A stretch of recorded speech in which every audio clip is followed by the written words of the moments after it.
bases dropped on a new edition of Soccer Down here. It's a Friday preview edition. Decision Day is upon us on Sunday. Lots of intrigue as we head into the final day of the MLS regular season. Who's going to finish where in the East, since we know the 7 teams that will be participating in the playoffs? And who's going to get in the West and where they're going to finish? That one's probably even more complicated. We'll try to get you set for all of that, along with, a heavy dose of Atlanta and New England, which will be happening in our backyard at Mercedes-Benz Stadium on Sunday. All the matches will kick off at 4:25 on Sunday afternoon.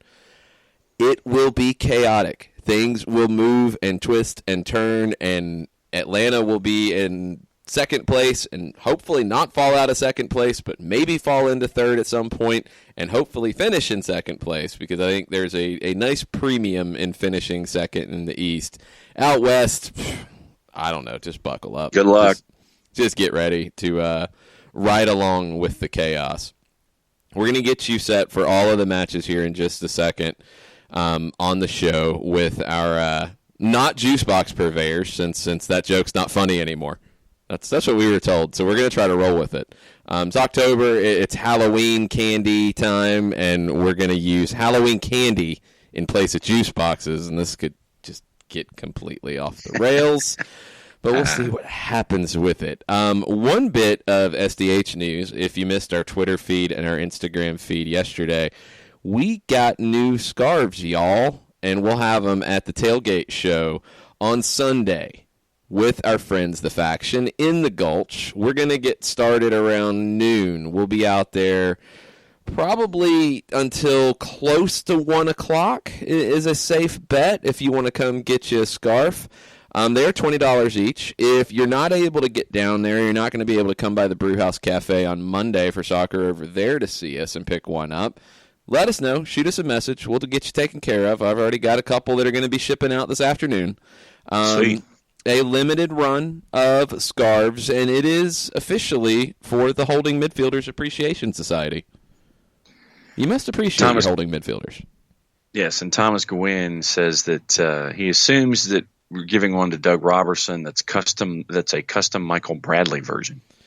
Doug appreciates other holding midfielders, not Michael Bradley. So that's okay. It's not specific. You can appreciate your holding midfielders and the importance they play in whatever team you choose to support, and you can not appreciate other holding midfielders. It's not specific. You can pick and choose. It's all good. It's all love here. It's all good. So let us know if you want to grab one of those. Give us a heads up and come see us on Sunday or Monday. All right. Check. Let's get into the matches this weekend. Decision Day. All at the same time. All the chaos. All the ridiculousness. That's what we're going to see on the MLS calendar. We're going to go in somewhat alphabetical order as to who's hosting. That's why we're in this order, because there's going to be a couple games that get skipped over a little quickly. DC United hosting Cincinnati. Here's the scenario. If DC wins, they clinch the 4th spot in the East. Period. That simple. They can get passed by other teams if they don't win, and we'll get into those with the other team scenarios. But DC, it's simple. You win, you get 4th. You're hosting Cincinnati, you should win. You don't win against Cincinnati, you shouldn't finish 4th. It's that simple. They're only 7-4-5 at home this season. That's a little surprising. They've won 2 of their last 3 at home. Here's the details on Cincinnati, though. They finished pretty well. Ron Jans should be happy about that. They've only lost 1 of their last 4 matches, and they've got 2 clean sheets out of their last 4 matches. Earlier this season at Nippert Stadium, DC won 4-1. What are the purveyors saying about this one? I think most of the purveyors are saying keep your Snickers to yourself. DC United, minus 250. Draw plus 333, and while it's not the plus 900 of Vancouver, FC Cincinnati's at plus 550. Yeah, no way at all touching that one. DC should win. If they don't win, they should be punished severely by having to go on the road in the postseason. It's honestly just that simple. They want to be at home for a postseason match, beat Cincinnati at home. They should be able to do that. Dallas and Kansas City. If Dallas wins, they clinch a playoff spot. Very easy. However, they haven't won since August 31st when they played Cincinnati. Kansas City hasn't won since that date either. They're eliminated at this point. There's been a lot of goals the last couple times these teams have played at Frisco. At least 3 goals in 6 of the last 7 meetings between these two teams at Frisco. Do the purveyors think that Dallas will get into the postseason? Yeah, once again, you hang on to your 100 grands and your almond joys. Minus 188 for Dallas, plus 320 for the draw, plus 425 for Sporting. All I'm going to tell you is plus 425 for Sporting. You've got an angry Peter Vermes. Yes. You might want to throw a couple Mary Janes on it. Mary Janes are kind of gross. I don't like them. I don't like them at all. Nope. But that might be what I throw on that. That might get one. Take the apple with the razor blade in it and put it on Sporting. No, that's just wrong on all sorts of levels, John. We're talking about Halloween candy, not gross, disgusting things that can hurt people. That went really dark. You said Halloween candy, and that's not really typical Halloween candy, really, sir. That's what I'm saying. It's a really bad Halloween candy. No, that's beyond bad. That's right. Wow. Okay, we're going to leave that one to the side. Mary Jane's is what we're going to go with for this. Just stick with that. All right. Wow. Houston hosting the LA Galaxy. The Galaxy can get all the way up to second. They could fall all the way to fifth. It's all over the map for the Galaxy. Last time LA won in Houston was 2016. The Galaxy had won 3 in a row. They were looking pretty good. Then they gave up 4 goals to the Vancouver Whitecaps last weekend and lost at home. They've conceded 14 goals in their last 6 matches. Good. The Dynamo, they've won back-to-back matches at home, and they're unbeaten in their last 3 at home. They've been eliminated for a while. They are playing for their interim manager, Davey Arnold. No idea if Arnold is going to be in consideration to be the man going forward. Probably not. I think Houston needs to go bigger in their next hire, but you've got a lot of folks playing for jobs, and you've also got DeMarcus Beasley making his last appearance for the Houston Dynamo, which is a very big deal. I don't think this is that easy for the Galaxy. No, and if I was sitting here staring at it, I'd keep my sweet tarts and Smarties on the table and not push anything forward. Houston's at plus 155, draws at plus 300. The Galaxy are plus 120. Yeah, there's nothing too appealing about that one. Dynamo are going to give the Galaxy some problems, but again, this is where you're at the point in the season. DC, they should win and get in. Dallas, they're at home. They should win and get in. The Galaxy should be able to go to Houston and secure a home playoff game. They should be able to take care of business. We'll find out. LAFC, they get a chance to set the all-time best point total for a regular season with a win. They've only won 1 of their last 6. They've drawn 4. They're facing the Colorado Rapids. Here's the scenario for the Rapids, who are still alive.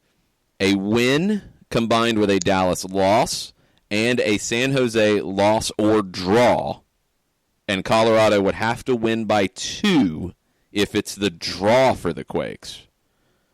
You get that combination, the Colorado Rapids are dancing in the postseason. The Rapids have won 2 of their last 3 on the road and 5 of their last 6 overall. They're coming in with 5 wins in their last 6. LAFC is coming in with 1 win in their last 6. Chew on that one for a minute. What do the purveyors think? I'm intrigued by this one. Yeah, you might want to put some Mary Janes to the center. LAFC's at minus 350. The draw's plus 450. Colorado plus 700. I'm going to take some Fun Dip and throw it on the Rapids for that. Okay, there you go. Fun Dip was pretty good stuff, but risk it. Except for the scooper, that suppository looking thing that was the stick. Just a stick. Yeah. What's wrong with that? It's just a stick. You just get the Fun Dip on it and you lick the Fun Dip off of the stick. Yeah, but then the stick didn't have any. The stick had no taste, and everything was kind of stuck to the stick, and it was in the way. It was a delivery mechanism. That's all. It's like a spoon. Do you fault spoons? No, because with the spoon, you at least had some escape there. The delivery mechanism for Fun Dip was in the way. A spoon is not in the way. I never once had a complaint about the Fun Dip delivery mechanism. Don't know. You're having one now. I enjoyed it. Montreal. No, I'm not having it. You're having it. Montreal and the Red Bulls is next up. Red Bulls win combined with a DC loss or draw would give the Red Bulls fourth place and a home playoff match. A Red Bulls draw combined with a DC loss and Toronto loss or draw would still be enough to give them fourth place and a home playoff match. However, the Montreal Impact have kept a clean sheet in their last 4 matches against the Red Bulls at Stade Saputo. That is your stat of the day. The Impact have not given up a goal to the Red Bulls at Stade Saputo in their last 4 matches. The Impact have won the last 2 in the series. Period. No, we're not stealing other shows' gimmicks, John. The Impact have won the last 2 in the series, including a 2-1 win at Red Bull Arena in May. Red Bulls, however, they haven't lost in 3 straight. That is after they had lost 3 straight. Can the Red Bulls go to Montreal and get a win and maybe get some other things to happen, which are not likely, but maybe? Can the Red Bulls at least hold up their end of the bargain with a win? Montreal plus 180. Draw plus 275. Red Bulls at plus 115. I'm going to go with some Tootsie Rolls, like kind of probably old ones that look a little stale and the wrapper's getting a little discolored because those things last forever. Throw a couple Tootsie Rolls on the draw. Some oddly flavored Chewy Jolly Ranchers. Chewy Jolly Ranchers are awful. That's just an abomination. Jolly Ranchers are Jolly Ranchers. They're not chewy. Just horrible.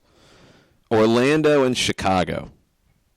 The Fire, they're unbeaten in their last 7 matches with Orlando in all competitions. Why are we talking about this? It's Orlando and Chicago, and nobody cares. What do the purveyors think? Plus 137, plus 280, plus 145. They don't seem to care either. Well, at least say which is which for the degenerates out there. Orlando City is the plus 137. Your draw's at plus 280. Chicago's at plus 145. Okay, what you're going to do is you're going to take not good gummies, not the good ones. You're going to take the sugar-free Haribos, which reportedly... underneath your chair. No. Reportedly, the sugar-free Haribos make some people very, very sick. No way. Not everybody, but some people. So take those sugar-free Haribos that you don't ever want to wish on anyone and throw them on a draw in this game just because nobody has fun in Orlando and Chicago. Nobody. Nope. Scoreless draw. It's awful. Philadelphia and NYC. Big, big game in the Eastern Conference. Philadelphia. Here's their route to second. Have a better result than Atlanta. Now, that means if Atlanta wins, you can't have a better result than Atlanta. But if Philadelphia can get a better result, they get to second place. New York City, locked in. They're good. It is what it is. NYC have won 6 of their last 7 against Philadelphia in all competitions. New York City have scored at least 3 goals in their last 3 games against Philadelphia, but all those were at Yankee Stadium. Last year in Chester, Philadelphia won 2-0. The Union, they've only lost 2 games at home all season. They're 4-0-2 in their last 6 at home. NYC, 2-3-1 in their last 6 on the road. Not so bad. Alejandro Bedoya will be missing out for the Union with a quad strain. They say he'll be back for the postseason. I'm giving it the side eye. We will see. It's a quad strain. Those are not pleasant. James Sands for NYC has been cleared to participate. That's pretty big. They've got guys coming back from injury. I think one of the biggest questions for Decision Day is what the lineup looks like for NYC. What do the purveyors think about this one? Because this is a tricky one to call.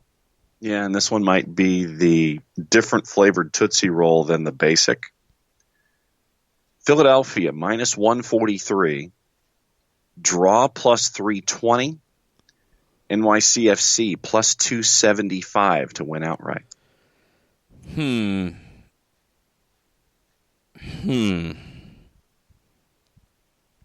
going to go with the good and plenty on a draw. Yeah, that's where I was looking. I'm thinking good and plenty on the draw. It's just a weird match, and I think there's going to be scoreboard watching on the Philadelphia side, and they're going to miss Bedoya in a big way. So, yeah, a good and plenty on the draw. It's not going to be the greatest of matches, I don't think. No. What should be a great one is out west. Portland hosting the San Jose Earthquakes. All right. Draw this one out if you can. Get a big flow chart. The Quakes are in if they win. They are in if they draw, combined with a Dallas loss and a Rapids loss, or draw or win by only one goal. That's a few different ways in that the Quakes can get in. Portland, if they win, they're in. If they draw, they're in. Pretty simple. They can still get in if they lose, if Dallas also loses. Yeah, it's a lot of stuff. The MLS version of the San Jose Earthquakes have never won in Portland. The last time any version of a San Jose Earthquakes won against any version of a Portland Timbers was 1982. The Timbers have won their last 8, obviously against San Jose in all competitions. San Jose's lost their last 5 in a row. Portland have drawn their last 3 in a row. And the Timbers have not won since September 7th.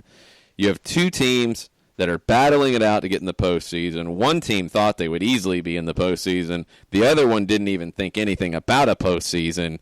Both teams are coming in very bad form. Brian Fernandez is suspended for the Timbers. You have rumors about Matias Almeida on the San Jose side. What in the world do the purveyors think happens here? And these are the days of our lives. Portland, minus 118. And the draw is plus 260. San Jose to win outright, plus 250. It's not as big of a number as I thought it might be. So I'm going to save some Almond Joys? No, I like Almond Joys. I don't. I'm going to... I don't feel good enough about it to go with one of my favorites. I'm going to go with the Smarties. I like Smarties. I know some people don't. They get pretty high on the bad Halloween candy list. I really like Smarties. Yeah. So I'm going to go with Smarties on the Quakes to win. Smarties and or Sweet Tarts. I like Sweet Tarts more than Smarties, though. They're completely different things. Like, that's not even, no. Smarties, yes. Sweet Tarts, maybe. Yeah, 2 very different things there. All right, good too, so. They are. They're very different. Seattle and Minnesota's up next. The winner gets second place in the West. A draw would give second place in the West to the Loons if the Galaxy lose or draw. The Sounders, they've never lost to Minnesota United. 4-0-1 in the series history so far. Sounders are 2-2-2 at home in their last 6. But they could get Nicholas Ladero back for the first time in their last 3 matches. He's been out with a back injury. Has trained this week. Minnesota 1-1-1 in their last 3 on the road. 2-2-2 at home, 1-1-1 in their last 3 on the road. Yeah, it's about as even as it gets. What do the purveyors think? It's pretty close to Portland and San Jose, actually. Seattle minus 125. Draw plus 300. Minnesota plus 250. Gonna go draw and gonna go... Pop Rocks? No. Do people actually give Pop Rocks at Halloween? I don't remember ever seeing those. I'm going to go with the generic bag of circus peanuts. Like they get those little like bags of circus peanuts that some people think they're like giving you, like, oh yeah, this is the cool house because we're giving you a circus. No, we're giving you a big thing of candy. Like it's not just a little candy bar. We're giving you like a bag of circus peanuts, but circus peanuts are crap basically. So you're getting a big bag of bad candy. No. So put that on the draw. I think they cancel each other out. I don't think Seattle's at full speed with Ladero missing so much time. I'm going to go draw here. And I think Minnesota ends up second in the West because I have really little faith in the Galaxy taking care of what they need to take care of. Yep. Right there with you. All right. Toronto hosting Columbus. Toronto can get to fourth. A win combined with a DC loss or draw and a Red Bulls loss or draw would get them up to fourth. A Toronto draw would most likely be enough to secure sixth. A Toronto loss combined with a New England win would drop them to seventh. The Red Bulls could fall in a few different spots. They could fall 4, 5, or 6. It's all kinds of complicated in the East and that bunch of it. Last year in Toronto, Columbus went up there and won.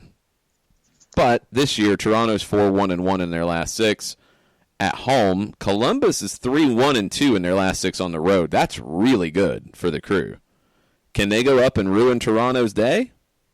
I don't know. What do people think? I'm not putting my Reese's on this at all. Toronto minus 223.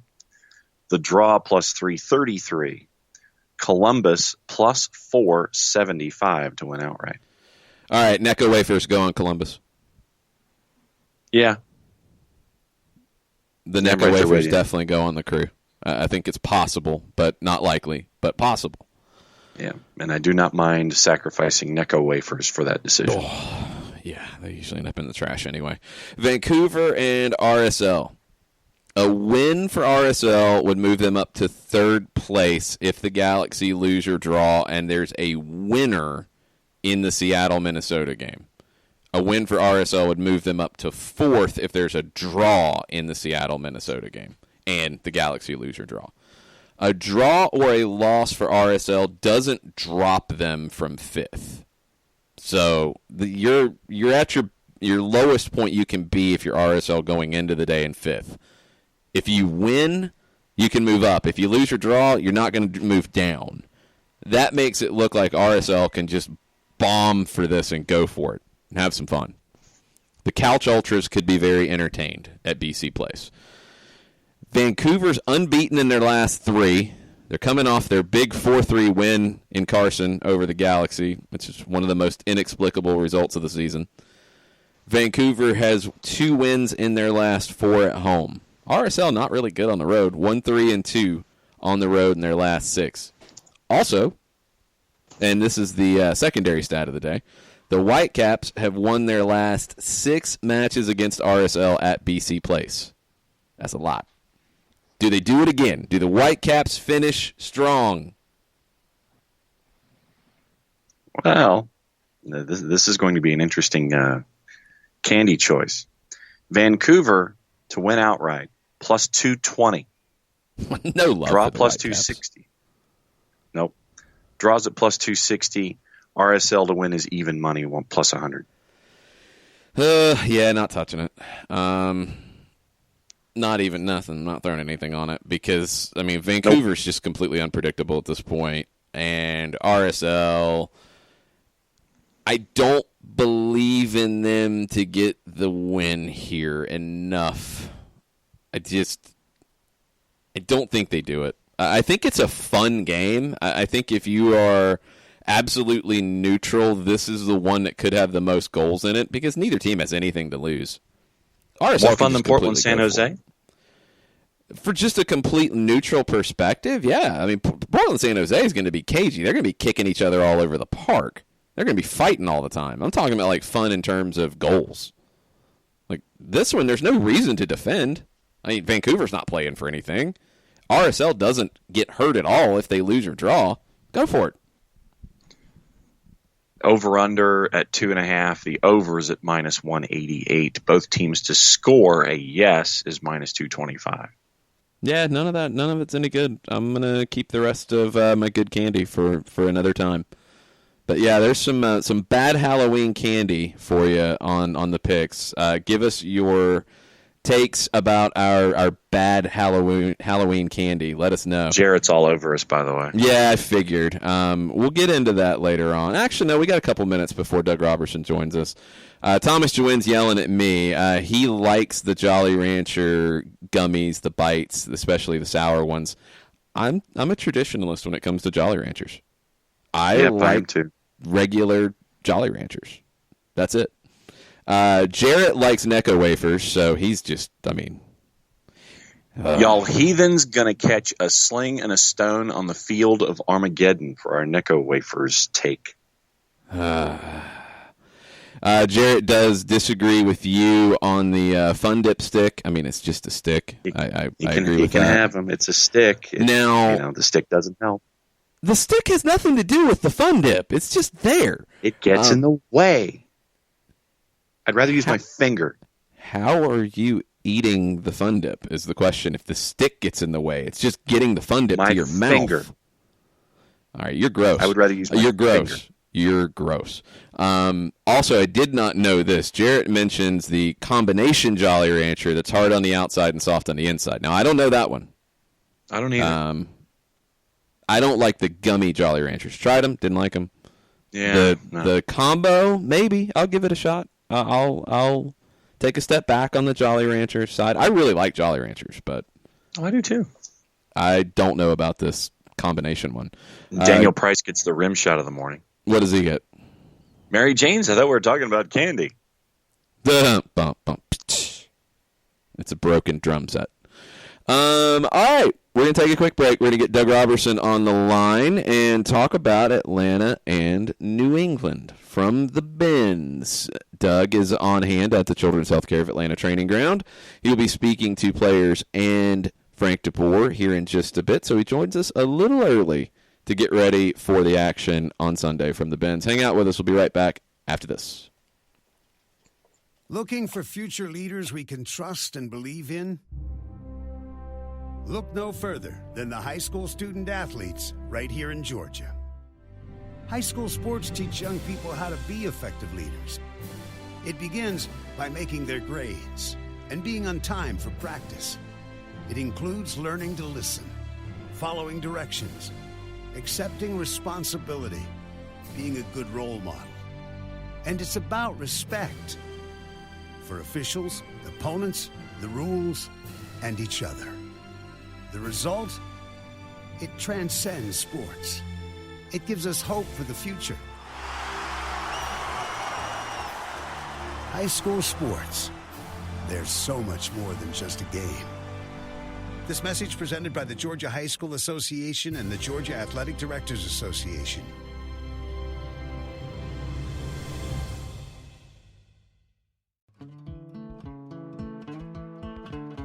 Today's show is presented by Appolinsky & Associates, personal injury lawyers with over 30 years of experience, supporters of Atlanta United, Faction, and Inter-Atlanta Youth Football Club. If you've been hurt in a wreck, contact Steve today at steve@aa-legal.com or call in 24/7 at 404-377-9191. The initial consultation is free. We know that every driver is different, and a one-size policy does not fit all. That's why Country Financial offers a variety of discounts, so you get the coverage you need and the savings you deserve. From good driver to good student, multi-policy to multi-car, we've got a discount to suit every driver. Call Jason Wright at 678-568-6871 today to see what you could save. On Facebook at Jason Wright Agency or by phone at 678-568-6871. Discounts vary by state. Policies issued by Country Mutual Insurance Company, Country Preferred Insurance Company, or Country Casualty Insurance Company, Bloomington, Illinois.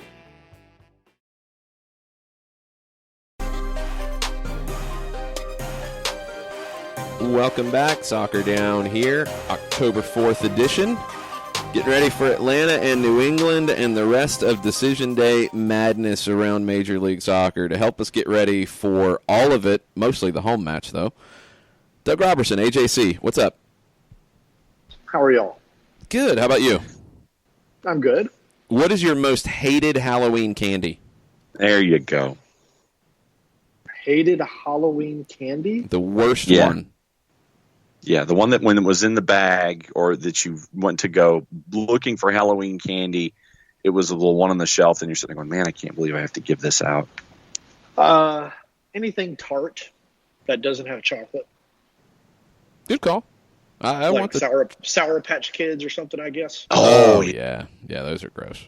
Not a fan. Sweet Nope. tarts I can deal with, but yeah, not a fan. I'm with you. I'm going to go chocolate every single time. All right. All right. You passed the test. Good job.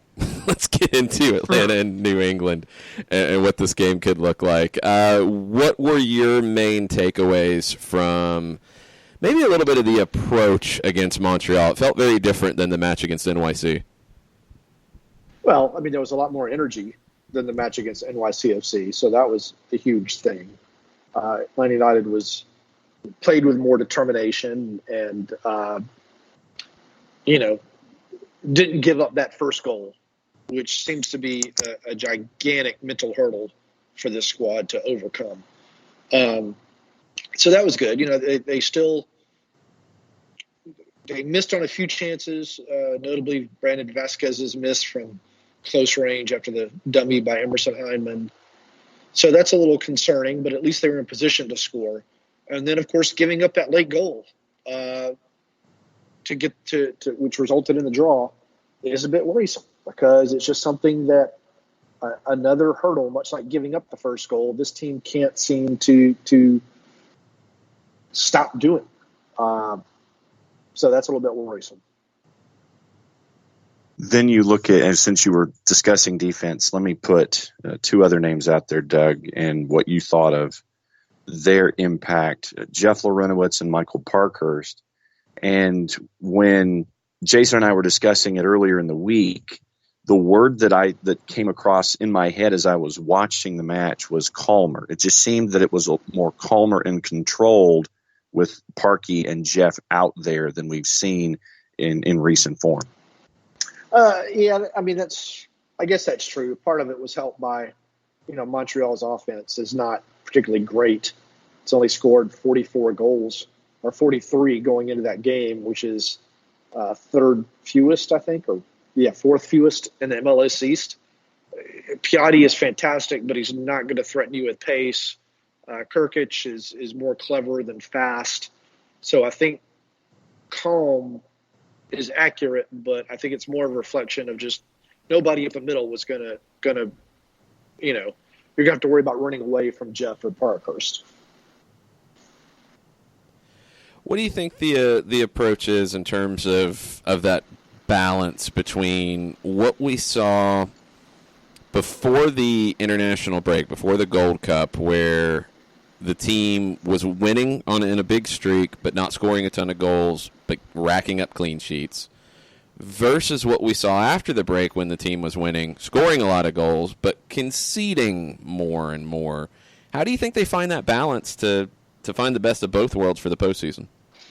Yeah, I mean, that's a good question because ever since that first game against NYCFC at Mercedes-Benz, the team hasn't looked the same.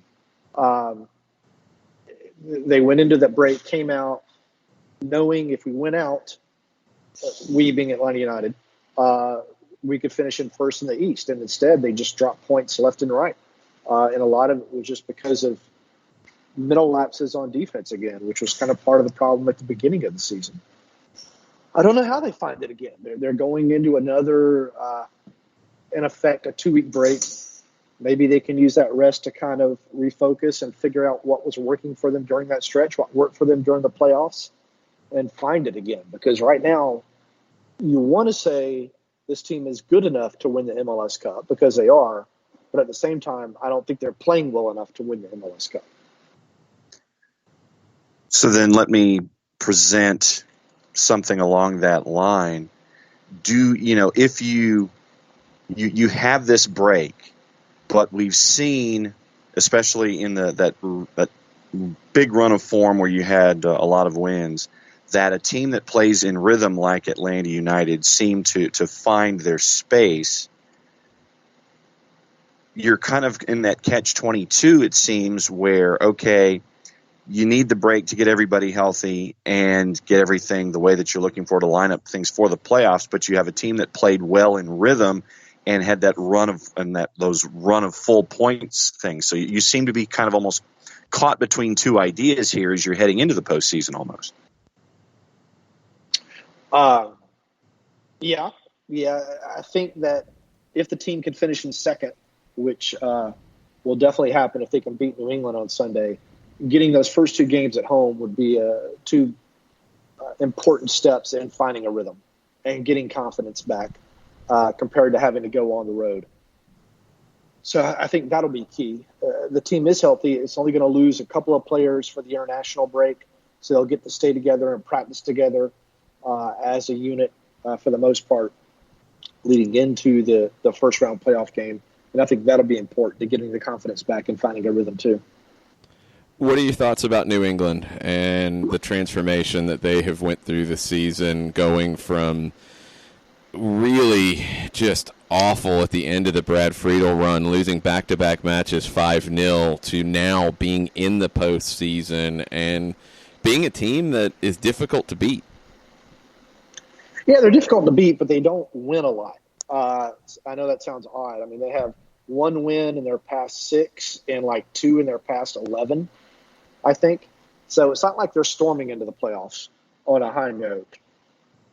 So you got to figure they're going to bunker at Mercedes-Benz. So Atlanta United will just have to figure out a way to beat that. And Atlanta United has gotten better at that. It's difficult for most teams to do it. So New England, I don't know. They don't really bother me. They don't really. If I were Atlanta United, I wouldn't be particularly worried about them a whole lot. You just got to make sure that you don't have, a poor few seconds from Leandro Gonzalez Perez, and I only bring him up because he's had a few poor seconds in the previous 2 games that results in that goal, that opening goal for New England that, as I said earlier, Atlanta United just can't seem to overcome this year. Doug, if I had told you that the way things are in the East as we see them heading into decision day, if I told you at the beginning of the season this is what we were staring at, what would you have told me? In terms of if they win this game, they finish in second? Yeah, just, that, and then how things have laid out with NYCFC on top, Atlanta United winning, finishing second, being in a fight with Philly. I guess I'm just looking at the Eastern Conference all across the board and what could happen in that first group and then 4, 5, 6, and 7. If I had told you decision day was going to look like this at the beginning of the year, what would you have told me? I think it'll probably be a decent prediction. I guess had I not known that Atlanta United would have won 2 trophies in between then and now, I guess you could say it was a little disappointing that Atlanta United didn't finish in first. But 2 trophies and the possibility of finishing second and all the injuries that Atlanta United has played through, I think people should be, would think that's a pretty good prediction and a pretty good season. Yeah, I want to dig into that. You had a piece over at the HAC yesterday about all the injuries, all the different matches and minutes that this team has missed, and just combine that with all the matches they've played. This is the 44th game of the year on Sunday. It's been very difficult, and I don't know if maybe that's been talked about enough nationally. The road that Atlanta's had to get to where they are with a couple trophies in the bag and the chance to finish second in the East, it hasn't been an easy road for Atlanta. No, they've, it started with the very first training session with Franco Escobar goes down. So there's your starting right fullback out. And then the very first game in Costa Rica, George Bello didn't leave with an injury, but apparently suffered an injury. Boom, there's your first choice left fullback out. And then it just has continued over and over again. Viaba, gone for a lot longer than anyone thought, almost 2 months. Barco, gone. That's 2 of, a group of designated player-type players, because Viaba was a designated player at one point. So I wrote yesterday, I went and figured out how many times Atlanta United has had an 18 that featured. It's 3 designated players and Viaba. And I'm not going to give you the number. You need to go and read the story if you haven't already. But it hasn't been a lot. I was going to say, it hasn't been a high number. A lot of it is because of injuries. And, people complain that even when they've been healthy, DeBoer hasn't used all 4 of them at the same time. I don't blame DeBoer for not using all 4 of them at the same time. If you put Barco, Pitti, and Villalba on the field at the same time, you're going to have some problems on defense, in my opinion. And so I don't blame him for not doing it. But he hasn't had the opportunity to do it too frequently. And so, Atlanta United, I'm learning, isn't going to get a lot of credit from a lot of people outside of Atlanta for what it's accomplished this season. But I think the job that Frank has done has been pretty impressive. And just imagine had they not been able to get the trade for Miram, for example, the getting Heineman on a loan, this team could be much further down in the standings because those 2 players have really stepped in and filled gaps with injuries and gaps in some quality because of some down years from other people. So a lot of credit should be given to Atlanta United, and I can understand disappointment, but still, you got to look at the facts.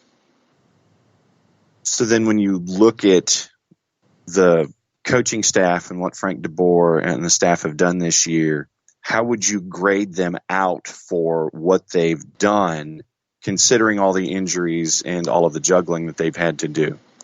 Didn't you ask me this last week? Did we? I think you did. Has that grade changed? It all runs together. I think Frank has done a solid job. There are, as I've said many times to many people, still decisions he's made that I cannot explain. Even when he's explained them to me, I cannot explain them. Nor do I agree with them. But, of course, that doesn't matter a whole lot. I don't sign his checks. But for the body of work, I think he's done a good job. They've won 2 trophies. They're in a position to finish second. They're in a position to defend their MLS Cup. I'm sure that if you were to go back to the beginning of the season, there's some things that Frank would have changed, some decisions that he made that he probably wishes, I wish I hadn't done that. But on the whole, I think the body of work is probably a B, if I were to grade it. Yeah, I think that's fair. Before we get into the predictions, I'm assuming that you're seeing the same things that others are seeing. Joseph Martinez is training today, and Carlos Bocanegra told John Fricke and Hugh Douglas on 92.9 The Game that he believes Joseph Martinez will play, quote, for some time, unquote, on Sunday. Surprised? No, it'd be nice if Carlos were to tell us that. But whatever. No. I think Joseph will be in the 18. Of course, I've said this a couple of times when he's come back from injuries that I think he'll be in the 18, but he won't start, and then he ends up starting. So I'm sure he'll start on Sunday. Yeah, that's the hard thing. You get some players who, if they're available, they want to start and they want to play 90, and I think Joseph is one of those guys. Now, is he going to be able to? How's he going to react? Those are the questions that we just don't know yet. We'll see if Frank addresses it with you and the rest of the crew later this morning. Let's get into some predictions with that as one element to how this match could go with New England. Trying to build some momentum. I don't think New England really wants to come back to Mercedes-Benz Stadium for the postseason, but if Atlanta wins, that's the matchup in the 2-7 match. There's a few weird subplots in it. It's just an awkward one because of where things fall and how risky, does Atlanta play?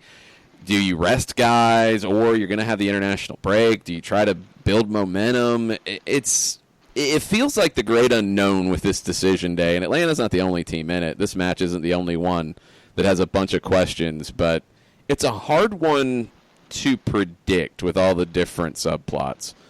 You get the honor, John, of going first. Well, considering that there's Atlanta wins, we already know, right? Well, I was actually going to say 3. Oh, wow. Look at that. Okay. Yeah, I think that Joseph comes off the bench in the 60th, gets 1. I think that Pitti gets 1 off of a set piece, and I think that Heineman gets 1 in transition. I think that My money is on Carlos Heel getting one, but it will be in a comfortable position. Probably Atlanta's up 2-0.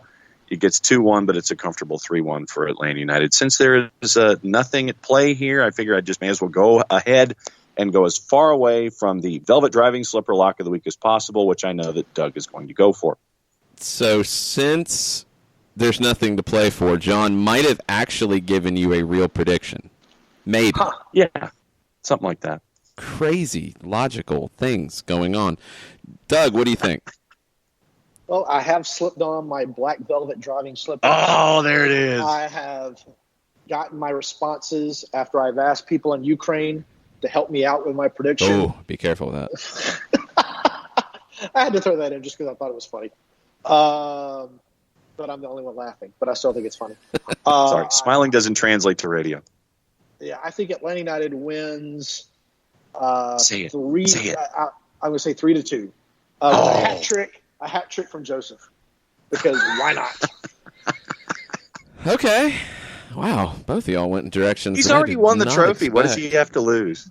I did not expect those things to happen. All right, I'm going to go 2-0. Atlanta wins. I think that New England does concern you with Bo and Heel especially. I think Carlos Heel is one of the more underrated players in the league who just hasn't gotten the credit he deserves. I mean, he should be a finalist for Newcomer of the Year. I don't know if he actually will be, but he's been that good. I think Atlanta continues along the path of what we saw in Montreal. It's going to be safer. It's going to be more of a line of 5 than a line of 3 in the back. It's going to be a little bit more pick your spots. And Atlanta's attack will start to find some of those connections in controlling the match, especially if you get a lot of Ezequiel Barco in this. I think Barco and his ability to control the match and be that playmaker that this team has desperately missed when you haven't had Barco, I think he can be the difference in the postseason. And if this is a match that gets him further along and gets him ready to be that guy in the postseason, Atlanta's in a really good spot. And I think you get a lot of glimpses of it. Not a full 90 out of him, but a lot of glimpses, and Atlanta wins 2-0 in a pretty good win that makes you feel really good going into the postseason. What do you have coming up between now and the rest of the weekend, Doug, over at the HAC? Well, we'll talk to Frank, and today I'm just going to kind of riff off whatever they talk about. I don't really have a story angle in mind because on Sunday, the fantastic and wonderful Steve Hummer is going to have a story on Michael Parkhurst facing the team that he started his pro career with, and I'm really looking forward to reading it whenever it comes up on AJC.com and in Sunday's paper. And then, of course, after Sunday's game, you'll have all the things that I've been doing for the past 3 years while covering the team. Game story right at the whistle, then I'll update it with quotes and context, player ratings, a podcast, and then sidebars based upon whatever happens in the game. I hear that podcast is really good. I've heard. Yeah, the guest kind of brings it down a Has little its bit. moments. We'll go from there. I work with what I'm given. Yeah, you got to make the best out of it sometimes. Chicken salad and all that. Now, Jason always brings an actual and a lot of radio and a lot of TV partnerships are based upon artificial conflict. People are just going to argue because they're on different sides because that's what they're told to do. But I think that Jason and I actually, we disagree a little bit, but it is natural, and we generally have some good conversations about it. So that's always fun. Michael Bradley. Just saying. Most overplayed player in Major League Soccer. Who is your favorite holding midfielder? Yes, that's the one for our scarf, which we'll give you one on Sunday. The Holding Midfielders Appreciation Society. Which holding midfielder in the world of soccer do you appreciate the most? N'Golo Conte or Fabinho. Okay, good calls, good shouts. What about in MLS? I don't really have one. Choice D, none of the above. People drive me crazy with this importance of the holding midfielder. Oh, no. Here we go. Wow, here we go. They truly do, because people say it's the most important position on the field. To me, those people are nutso, because I would rather have a goal-stopping goalkeeper, a goal-scoring striker, a creative attacking midfielder, and a rock-solid center back. So I would put holding midfielder fifth if I were building up the spine in terms of players of importance that I would want to have. It's not a knock on what they do. It's just I think other positions are of more importance. I don't know if you are part of the Holding Midfielders Appreciation Society, Doug. I think I'll live. Maybe you are in the Center Backs Appreciation Society. That'll be in the next couple of years when we release that scarf. Thanks, man. We'll see you on Sunday at the Benz. All right, we'll see y'all. Bye-bye. Be good, dude. Make sure you follow him, Doug Roberson, AJC, on Twitter, Atlanta United News Now on Facebook. We're going to take a quick break, come back, and finish up hour number 1 right after this.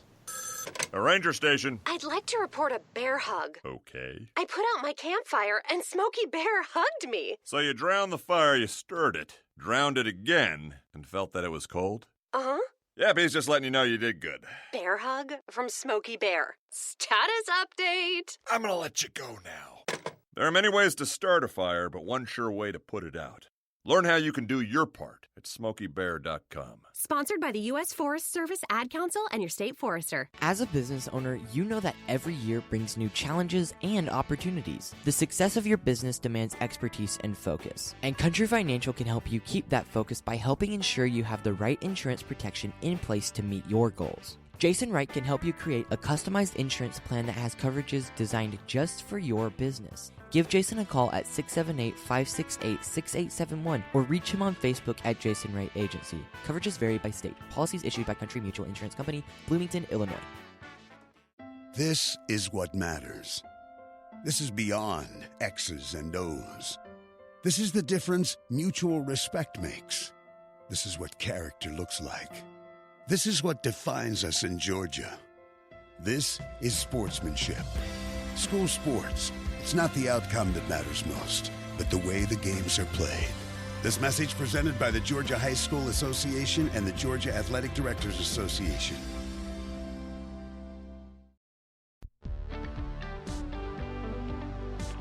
If you've been hurt in a car wreck, contact my friend Steve Apolinsky of Apolinsky and Associates. He's been representing individuals for over 30 years throughout Georgia and Alabama. Email him at steve@aa-legal.com or call him 24/7 at 404-377-9191. The initial consultation is free.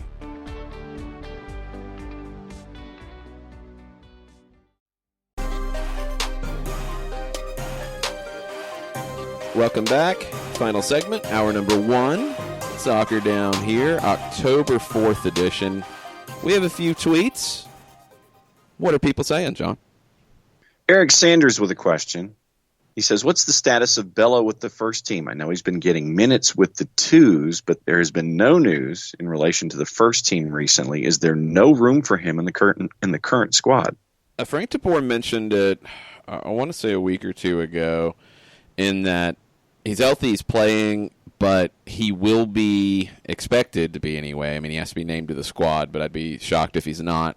He's expected to be part of the U.S. U17 World Cup team, and that tournament starts in late October, runs into November, which overlaps with the postseason. So that combined with coming back into health late, and you already have, I think, a system of play with Justin Merrim and sometimes Dion Pereira on that side, and as we saw in New York, maybe Tito Villalba into the mix on that side. There's not really that room, but also you know he's not going to be there if he comes in and plays really well because you want him to have that U17 World Cup opportunity where he's going to be expected to be a leader in that group. So he is available if you have to use him while he's available, while he's not with the U.S. U17s, but he's not a priority with the first team right now. He will be a priority for the first team in 2020. The injury situation just took him out of that opportunity. He's been playing well for Atlanta United too, and looking good. But yeah, it makes sense with the timing. I think the U17 World Cup can be the highlight of his 2019, and then you get him ready for first team minutes in 2020.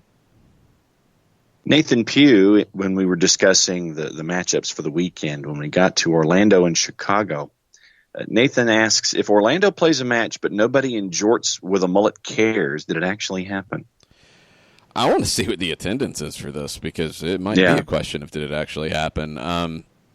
I mean, the amount of Orlando fans that I've seen secondhand on Twitter saying, I'm not renewing my tickets, I'm done with this. It's been a lot. It's been a surprising amount, and maybe it's just because it's Atlanta United fans either liking or retweeting these that I'm seeing them so much, but it feels a little surprising that it's been so vocal. But we saw it late last season, going into the season. There's been a noticeable difference, I think, in the general attendance levels in Orlando this season. After 4 straight years of getting worse, you've at least rectified that situation, but you're still not in the playoffs. I don't know, looking at the 7 playoff teams, how close I would put Orlando to them at this point.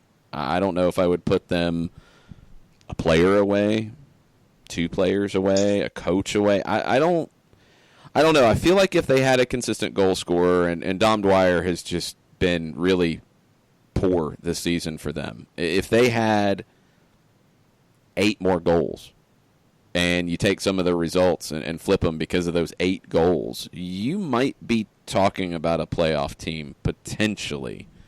But I think overall, New England is a better roster.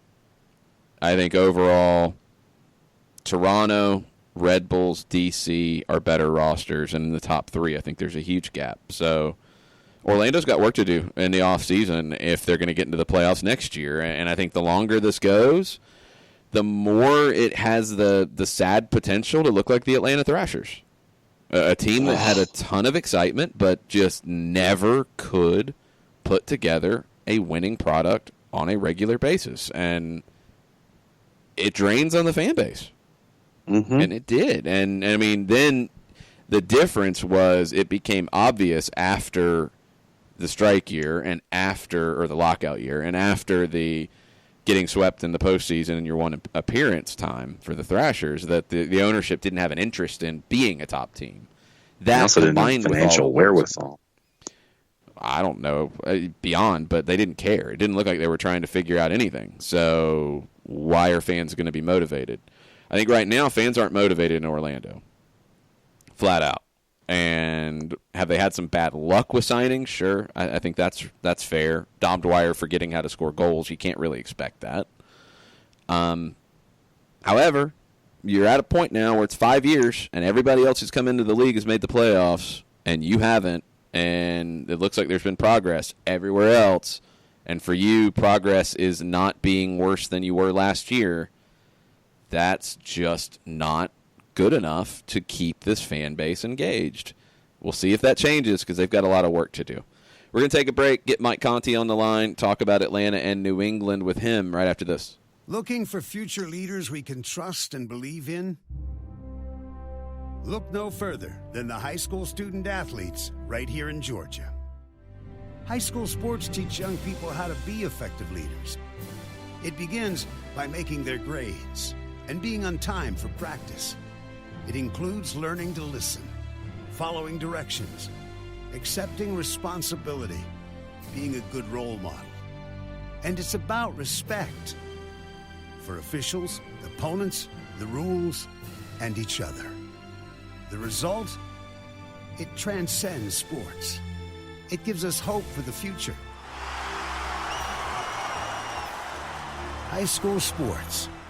There's so much more than just a game.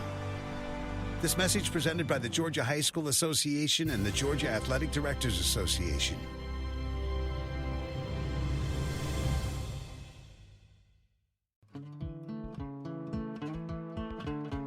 Today's show is presented by Appolinsky & Associates, personal injury lawyers with over 30 years of experience, supporters of Atlanta United, Faction, and Inter-Atlanta Youth Football Club.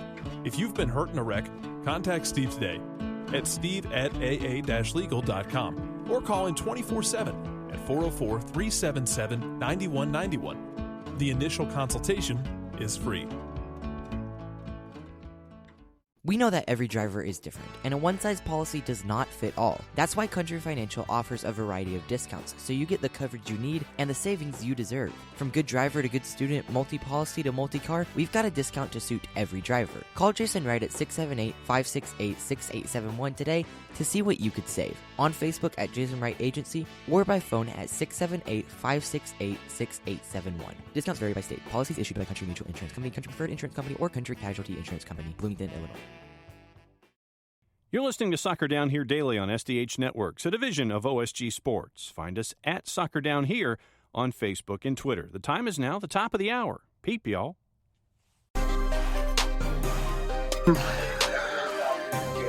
Welcome back. Hour number 2, Soccer Down Here, October 4th. Decision day is Sunday, and there are so many different ways that these playoffs could end up looking by the time we get to about 6:30 on Sunday evening. One part of it will be in Atlanta at Mercedes-Benz Stadium, and I'll be on the call with this guy. What's up, Mike? I think it's going to be very, very exciting, very interesting day coming up. Yeah, I mean, I think the Atlanta side of it, there's not as many different permutations, to steal John's word, but there are a few. I think the rest of the league, and especially out west, it's going to be just absolutely chaos from 4:25 until the final whistles. Yeah, and you know, there's another element now. I mean, I think kind of privately, I don't really root for non-Atlanta outcomes, but I think I can come out and say that I would really be pleased to see Colorado somehow sneak their way in, which would be about as much chaos as you could possibly have on Sunday. There is another element now to Colorado maybe helping out Atlanta United in a very unusual way. So Johannes and I were talking yesterday about this. Statmaster. Yeah, could Atlanta United lock in the best 2-year run in league history with a win on Sunday? And what I mean by that is most points combined over a 2-year period. And they can. They would go to 127 points if they do that. The prior record was 126 by LA Galaxy in 2010 and 11, I think. But you also need LAFC to lose, because right now LAFC is on 126 points over 2 years. So you would need them to lose in order for Atlanta United to have that small little piece of history. I mean, it's more of a notable statistic than anything that's going to go into the Hall of Fame. But you got to get Colorado to get 3 points out there at Bank of California Stadium. I don't think Bob Bradley is going to rest Vela. We talked about that earlier this week in terms of New York City, how you can put yourself in trouble if you go a little bit too far in rotating your roster on the final day, because teams like LAFC and New York City are not going to play again for 2.5 weeks. So I think LAFC will play it straight.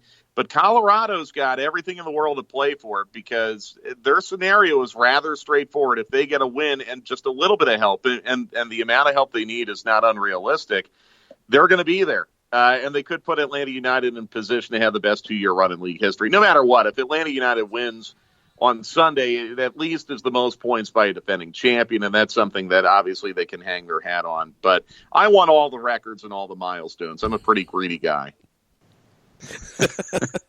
Nothing wrong with that. We'll take that.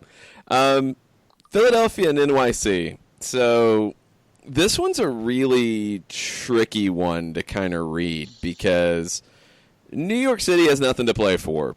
But this international break where you're not worried about playing in 3 days or a week. You've got 2 weeks before your next game. And NYC will have 2.5 weeks. They've got to try to get some kind of rhythm. They've got to get guys back, like James Sands, who's available to play, but they don't really have anything to play for. So It feels like a really awkward match for them. In Philadelphia, it's a little awkward because you don't have Alejandro Bedoya. Yeah, but they're at home, and they're playing against a team that has nothing to play for. I mean, Bedoya has missed matches before, including one against Atlanta recently on August 31st, and they won that 3-1. So, I mean, it's a big loss, but I don't think it devastates them. I expect Philadelphia's going to get 3 points out of that match. What I don't know what to expect is how New York City is going to play. And I think we had a pretty extensive conversation about that Wednesday, which I really don't want to repeat. I just think it's very tough for Dominique Tehran here because you've got guys like Tinnerholm and Sands and Parks who are coming back from injury, but then also you have Chanot and Ring and a couple other guys who didn't play because of yellow cards on Wednesday. And there's only so far you can go to maybe playing someone 45 minutes. You only get 3 subs. I think Philadelphia wins, even without Bedoya. I think they're going to be playing with a lot of emotion at home. And that puts pressure on Atlanta United, obviously, because they need to match the Philadelphia result. If Philadelphia wins, Atlanta United must win, or they're not going to get the number 2 seed. But the news that came out of 92.9 this morning from Carlos, mentioning certain players, that Joseph is going to play some in the match this weekend. Well, I don't get hung up on the word some. He said, I expect Joseph will play for some time. Yeah. To me, I mean, Carlos also said that Joseph is back at full health. That to me means he's going to start. If they're being honest with that, that to me tells me he's going to start. And, Joseph's kind of in a similar spot right now in terms of rhythm where he hasn't played in 2 weeks and you want to get him a little bit activated. And it sounds like if he's been able to go through a full week of training, and by all indications he has, the pain level is at a point where there should be no restrictions on him playing as much as he possibly can on Sunday. Now, a lot of it depends on how the game is playing out, but I just think Atlanta United playing at home with Joseph, I would be shocked beyond belief if they did not get 3 points out of this match. I think it'll be a cagey match. I think both managers will probably try to dabble in some tactical experimentation because if Atlanta United wins, obviously they would play New England again. But I'll take my chances with Joseph to get 3 points at home where Atlanta United has only lost twice all year. Is Joseph the bionic man? I mean, how in the world do you have that injury happen? And what we saw and the reaction, and now he's trained and probably going to play on Sunday. Yeah, I mean, he's so tough. He is so tough. I mean, here's a guy who, he played with, a broken nose last year. And I think only missed 45 minutes. Was it nose or jaw? I can never remember. Nose. But nose. Yeah, and he only missed 45 minutes. I mean, he had that training accident early last year where he was let off the training ground in an air cast, and you're thinking that, his hand is broken in half. And I don't think he missed a single match after that. So the guy's tough. The one thing I would just continue to point out is we really still don't know what the injury was. Maybe we'll get some insight today when Frank DeBoer speaks, but I don't know exactly what the injury was. I've heard leg, I've heard knee, I've heard ankle, I've heard ligaments, I've heard non-ligaments, I've heard bruise, I've heard bone bruise, I've heard everything, sprain. We don't know. Anyone who has turned an ankle or sprained an ankle knows how for 24 to 48 hours it'll swell up and just hurt like crazy. And every day after that, it hurts a little bit less. But when you first do it, you feel like you've just completely jacked everything up and you'll never be able to walk on it again.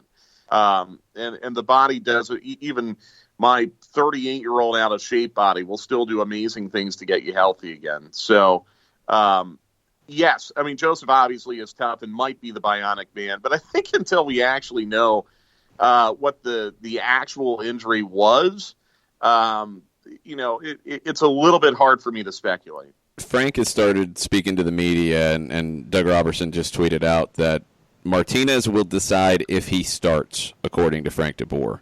Okay.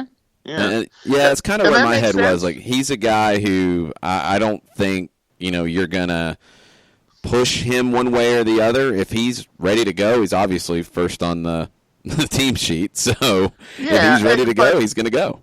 But you don't want to force him to do it if it feels like he's not there from a team management standpoint yet. And that's all I take out of it. And you don't want to hold him back either if he's ready to go. Have him call his shot.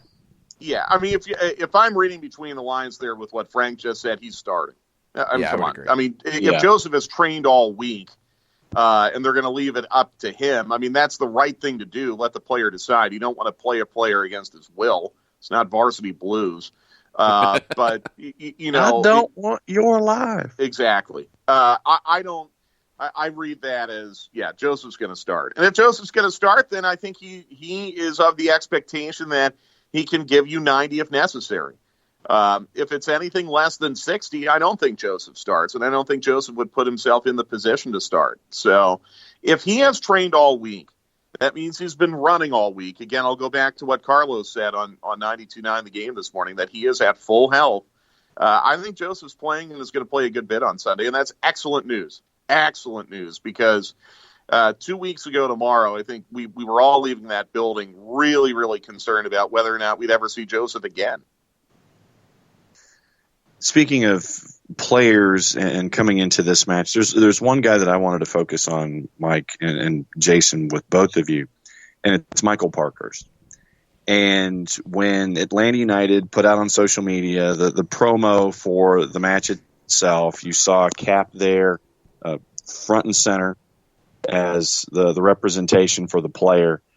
When the two of you think about Michael Parkhurst, and Mike, you go first, what comes to mind when I mention Cap to you and what he's meant to this whole program ever since he walked in the door? Oh boy, I mean, so much.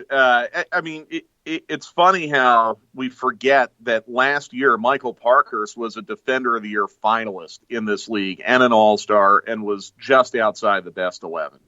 At a very advanced age, he was just so completely rock solid. So it's not just from the intangible and leadership standpoint. I mean, he has given you so much tangible in matches over the last 3 years where he's been just such a rock for you on your back line. And I thought he was that kind of rock again Sunday in Montreal before he started cramping up. I thought he was really good again. But I think more than that, he just commands so much respect in the dressing room. And I think we have heard anecdotally that there are quite a few players on this team that wish that Parky would have been able to play more this season. And that his presence out there in games is missed. And like I said with you guys on Wednesday, I think Atlanta United has kind of found something here with Parkhurst and Lorenowitz being calming influences and maybe helping them play a little bit safer, which, again, if it were me, I'd be playing this lineup all the way through now. I would have Parkhurst all the way through. I think you need him, and his legs should be fresh. But Michael's just a great guy. He's the first guy I met when I got this job, and he was very, very kind to me then, and he continues to be very, very kind to me. We don't really see the players a lot on the road, but when we do, he's one of the few that really goes out of his way to speak to us and be very, very kind to us. So, everyone talks about building the statue for Joseph, and I understand that, but you don't win your trophy last year without Michael Parkhurst. There's no doubt about that in my mind. You do not win that trophy. His tackle produced the game-winning goal. I think a lot of people even forget that. So I just have an enormous amount of admiration and respect for him, and I hope he gets the curtain call he deserves on Sunday. Yeah, Sunday is going to be bittersweet around the league in a lot of different ways. I mean, you have all the drama with Decision Day, but it will be Michael Parkhurst's last regular season match. It will be Tim Howard's potentially last regular season match, depending on how things go for the Rapids. It will be Nick Raimondo's last regular season match. It will be DeMarcus Beasley's last match with the Houston Dynamos. He retires. That's a number of major players in Major League Soccer history, also a lot of U.S. national team history. Chad Marshall retired earlier this season due to injuries. Well, and those are the ones we know about. I mean, Wando, It sounds like Diego I don't think Valeri. he's going any. Yeah, I don't think Wando's going anywhere. I don't think Valeri's retiring. I don't think he's back with Portland. I mean, I think there's definitely going to be that side too, with guys who move on from teams that they've been associated with for quite a while. But just those retirements that those guys, this is it for them in the regular season, and for some it could be this is it for them as professional players. These are the guys that have built this league into what it is, and going into year 25 next year, it's great to celebrate all the drama from Decision Day, but I hope these stories don't get lost in the shuffle either. Yeah, and I think that's the one kind of unfortunate but necessary evil of Decision Day, where you're playing all these matches simultaneously, and there's so much going into playoff seeding and scenarios and things like that, where those storylines can get lost in the mix. DeMarcus Beasley, for example, I like the fact that Houston's playing at home. He'll get his rightful tribute. Wayne Rooney, last regular season game in D.C., like him or not, he's been enormously important for that club as they've transitioned to Audi Field. And I hope that he gets his tribute on Sunday, because it's not definite that DC United is going to be home in the first round. They've got to beat Cincinnati to do that. I think they will, but it's not definite yet. So it's one of the necessary evils of Decision Day, where you don't necessarily get the national attention on these storylines that maybe they deserve. But on the other hand, it creates so much drama and so much compelling action in that 2.5 hour window, where so many different things are happening all over the place. Well, we've got another bit of compelling information. Ezequiel Barco will start on Sunday, according to Frank DeBoer, speaking to the media right now. All right, let's go. I mean, good. Why not? So now the question is, do they go 3-5-2? Do they go maybe back into a 3-4-3? We'll see. But that's good. I mean, Barco looked really, really good in Montreal, so that's exciting to hear. When it comes to Decision Day, Mike, I think Jason has already said that there may be 4 separate devices that he will have either plugged in or engaged to kind of keep track of everything. What is Decision Day like for you when it comes to preparation and trying to juggle all of these separate chainsaws in the air for the last day of the regular season? Honestly, all I prepare for and all I concentrate on is the game I'm calling. I mean, I think I know in the back of my head, what needs to happen elsewhere, obviously. And one thing that Opta does, there's a kind of a closed door intranet for broadcasters that we can plug directly into Opta. And Opta actually has a real-time table. So as scores change, the Opta table changes. So that makes it pretty straightforward for me as well. I can just look at the real-time table. But I would be doing myself and our listeners a disservice if I was not 100% focused on Atlanta, New England. I mean, again, obviously, I know what needs to happen in Philadelphia. I kind of have an eye on what needs to happen in the West. But whereas Jason might have 4 devices going, the only devices I'll have going on Sunday are my own 2 eyes. Yeah, I'll be the one chiming in on goal kicks with the score updates when they happen around the league and what it means, because the thing about it for Atlanta is this. You win, you know exactly what you're going to see in the postseason.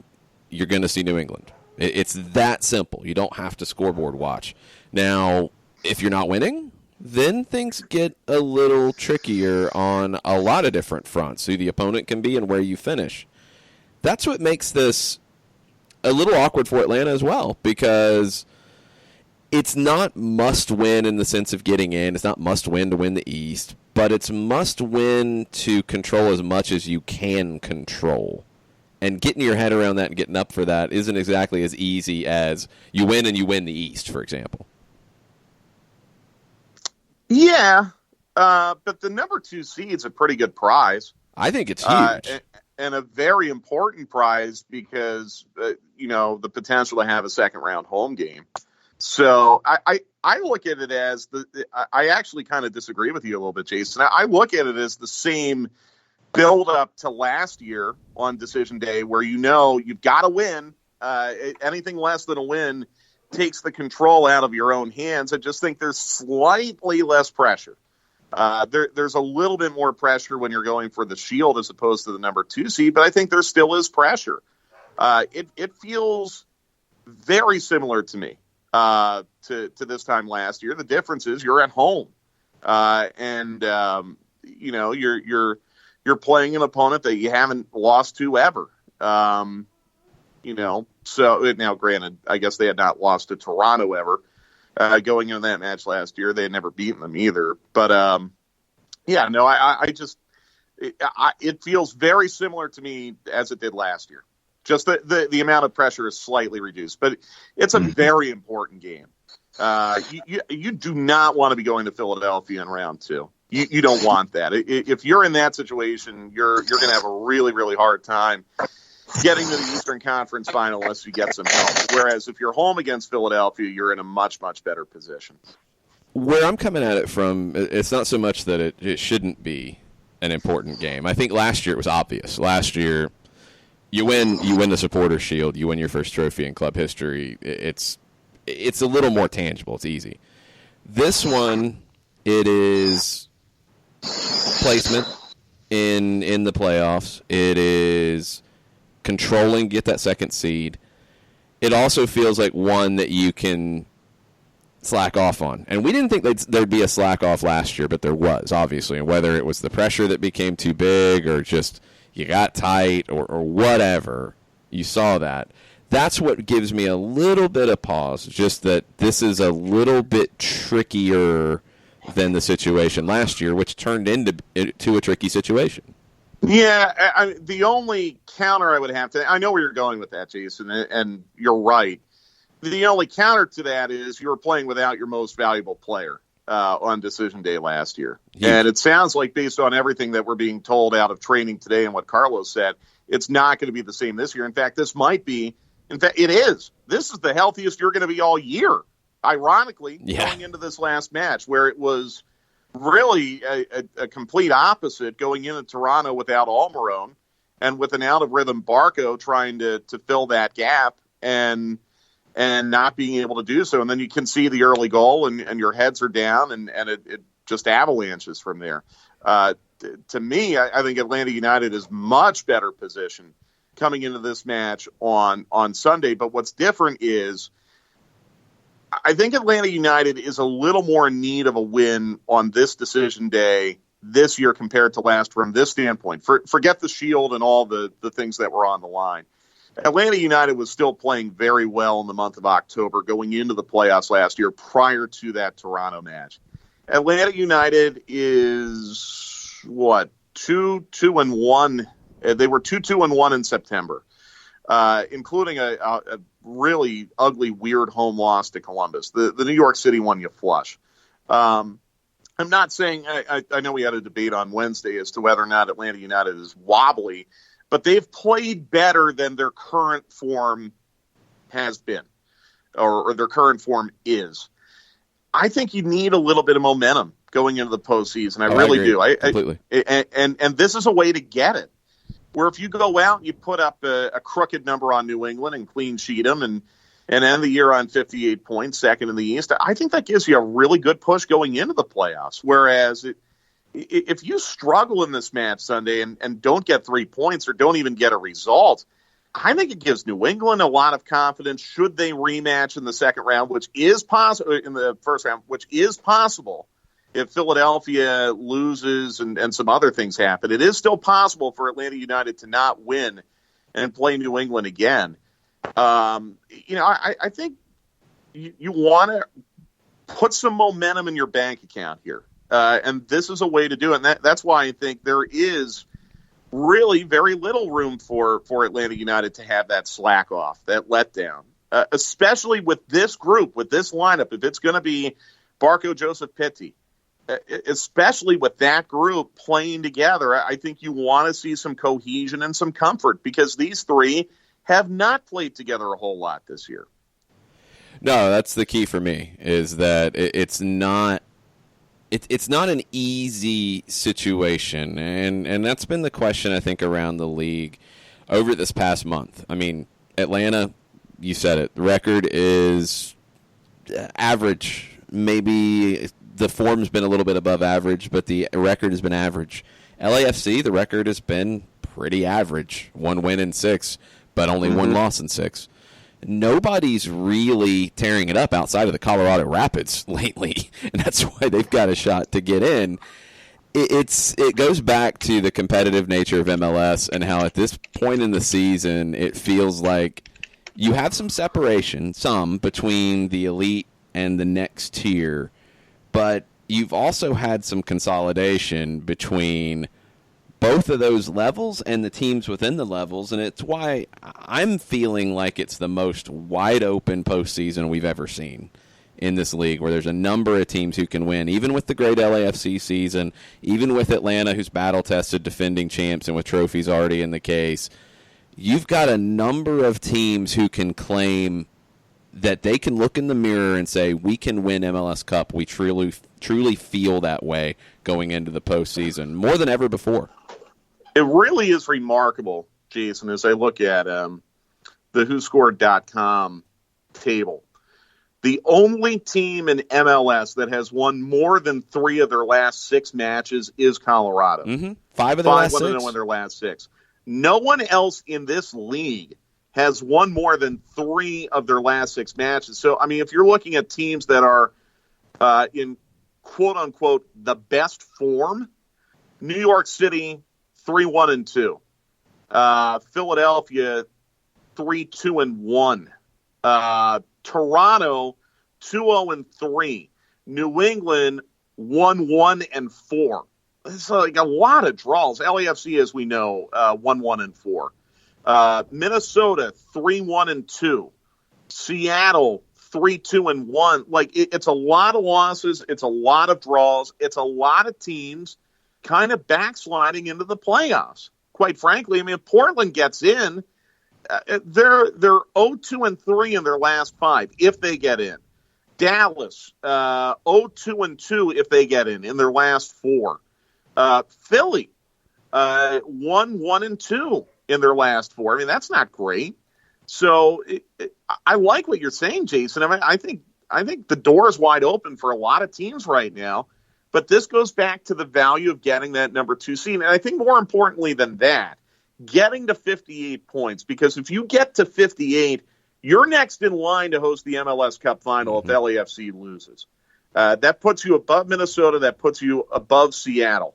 I think that's extremely important as well. And I know that's a long way down the line, and it seems a little odd to be thinking about that right now, but that is important.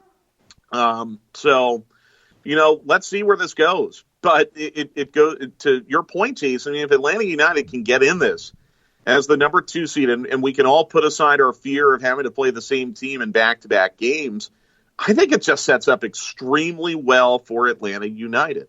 2 home games, maybe a conference final at Citi Field, maybe a conference final at home if New York City loses. Then maybe an MLS Cup final at home. And if you're in the MLS Cup final at home, I'll take my chances any day of the week and twice on Sunday. Same. It's going to be a fun one on Sunday. Remind everybody where we're going to be. So we will be on Star 94.1 again, 3:30 on Sunday with the pregame show. 4:25 will be the actual kickoff. We'll do a full 1-hour full-time report as well. And I don't know if we'll know by the end of the night the exact date and time for the first-round playoff game. But if it is on October 19th, we'll be back on 92.9 The Game for that one. Yeah, it's possible we'll know. A lot of it depends on what the matchups are and then the TV partners and how everything gets sorted out. I'm pretty confident in saying we'll know by the end of the night on Sunday, maybe not the end of our night on Sunday. Yes. It might not be quite that quick, but it'll be published by the league by the end of the night on Sunday, so tickets will start to be distributed and things will start to happen. We'll have a sense of what our schedules will look like for the postseason. I'll see you on Sunday, Mike. It's going to be a fun one. Okay, guys. Looking forward to it. We're going to take a quick break, come back, get back into the Twitters and some other news and nuggets right after this. Looking for future leaders we can trust and believe in? Look no further than the high school student athletes right here in Georgia. High school sports teach young people how to be effective leaders. It begins by making their grades, and being on time for practice. It includes learning to listen, following directions, accepting responsibility, being a good role model. And it's about respect for officials, opponents, the rules, and each other. The result? It transcends sports. It gives us hope for the future. High school sports. There's so much more than just a game. This message presented by the Georgia High School Association and the Georgia Athletic Directors Association.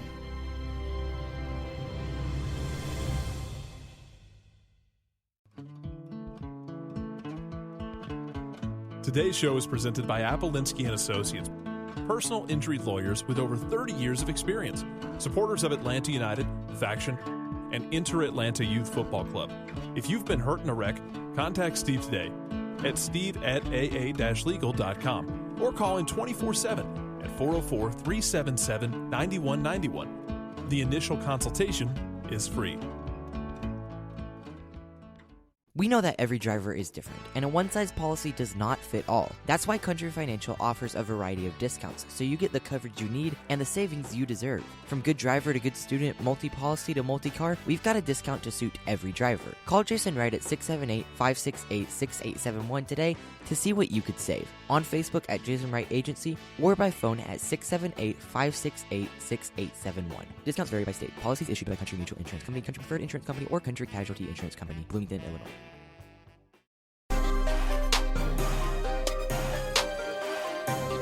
Welcome back. Soccer Down here. Friday, October 4th. Getting ready for a busy weekend. And the rumors are flying fast and furious on the Soccer Over There side of things. But it does come back to Soccer Down here because Fernando Cis, who is a periodista de TNT Sports in Argentina, he is tweeting that Marcelo Gallardo is a candidate for the job in Barcelona if Ernesto Valverde either leaves the team or is pushed out the door.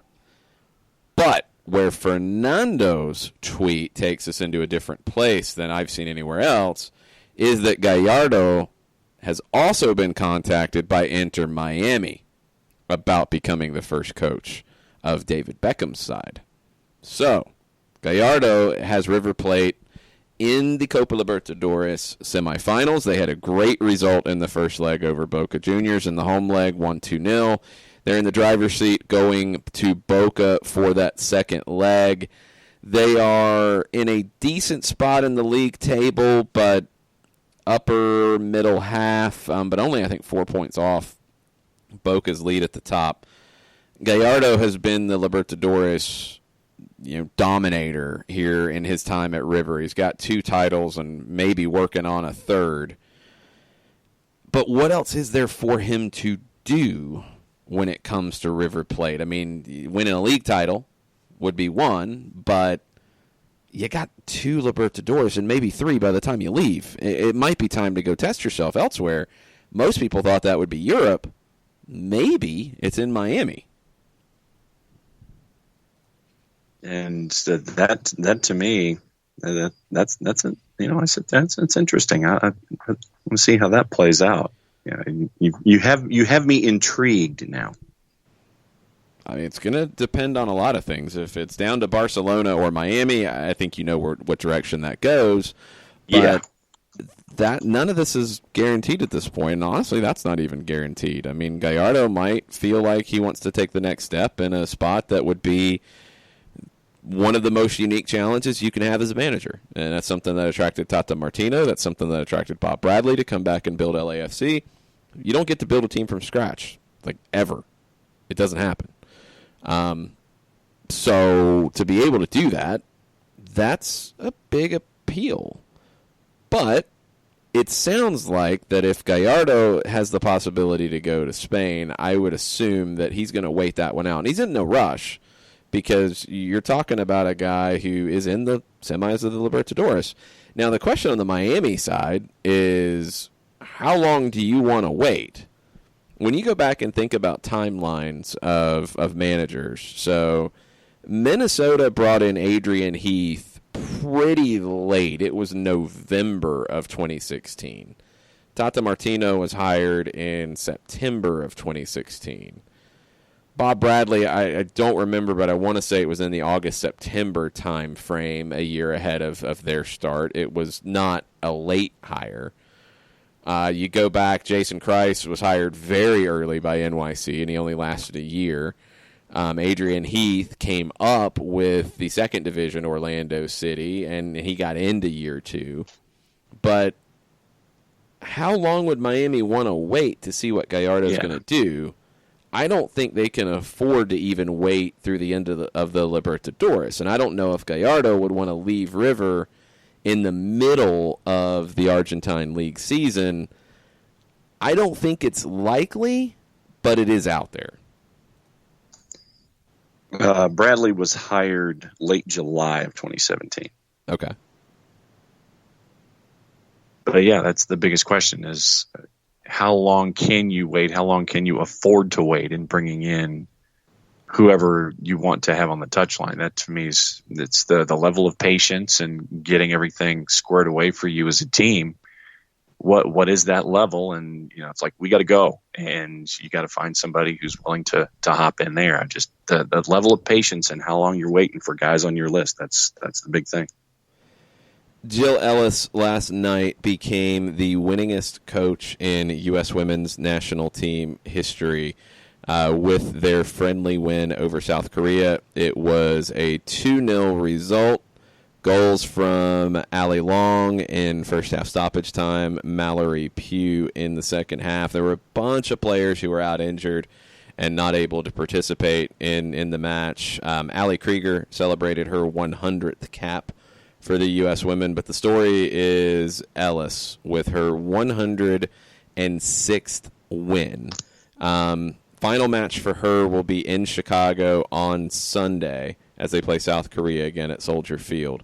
That's going to be her last match in her time frame as she's decided to step down. That accelerates the process as to who will replace Jill Ellis, and that has gotten a little quiet as of late. Yeah, it has. And you want it to be a transition that is as seamless as it can be, knowing what's in front of you.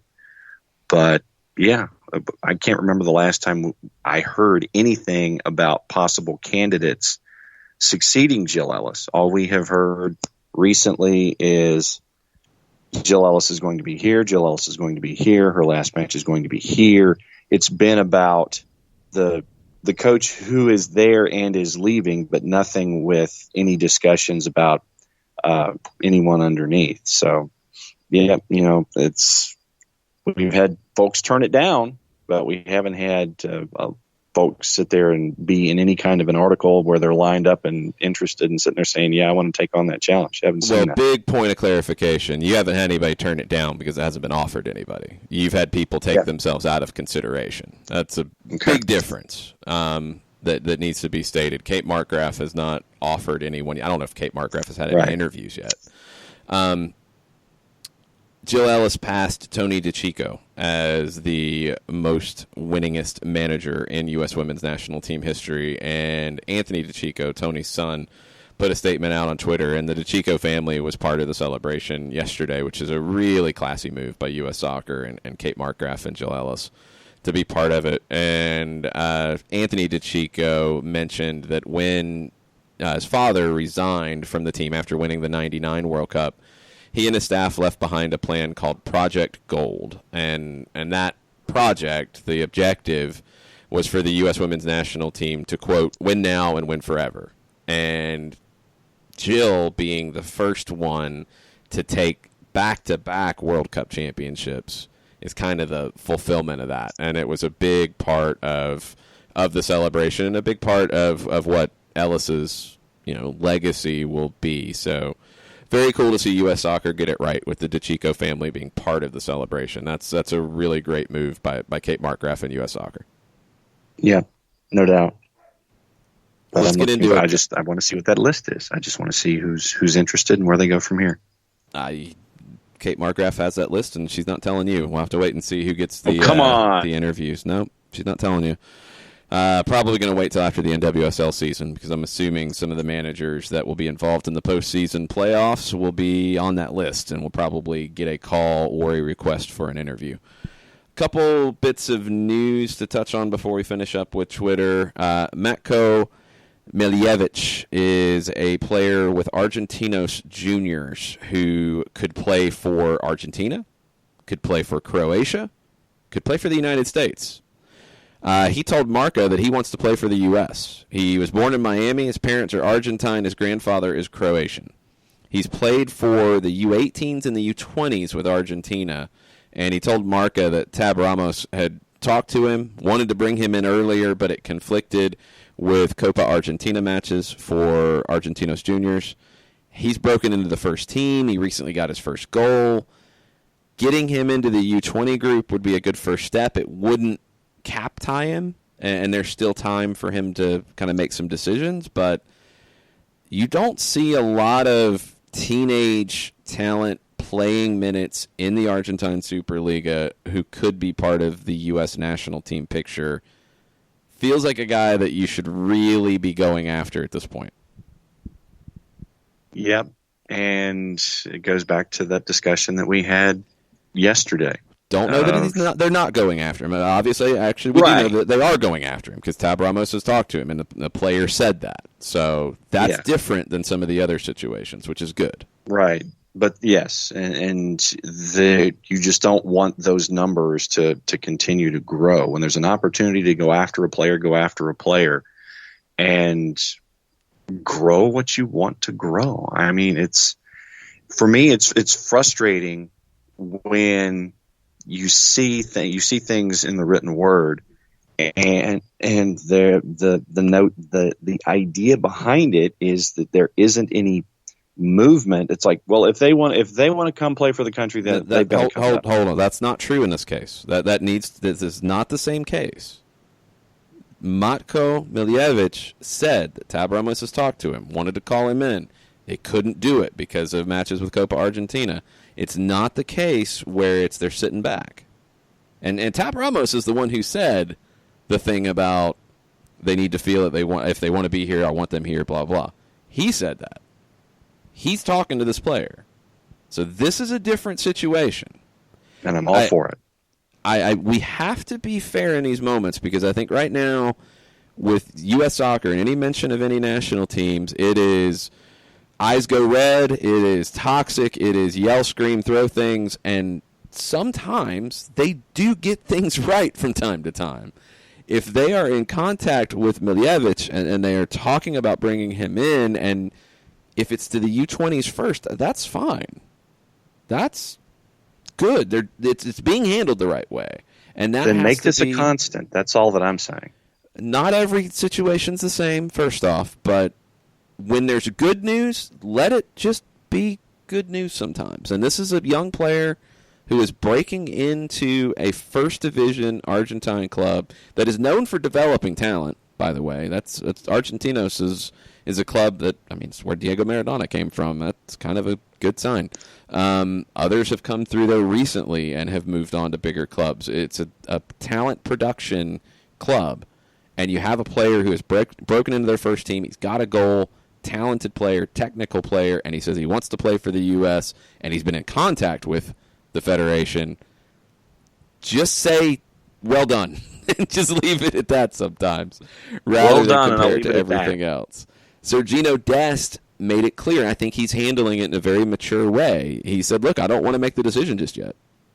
That's fine. That's fair. Yeah. I mean, they've been in contact since, because he didn't come up this time. He didn't come with the national team. Berhalter talked about it.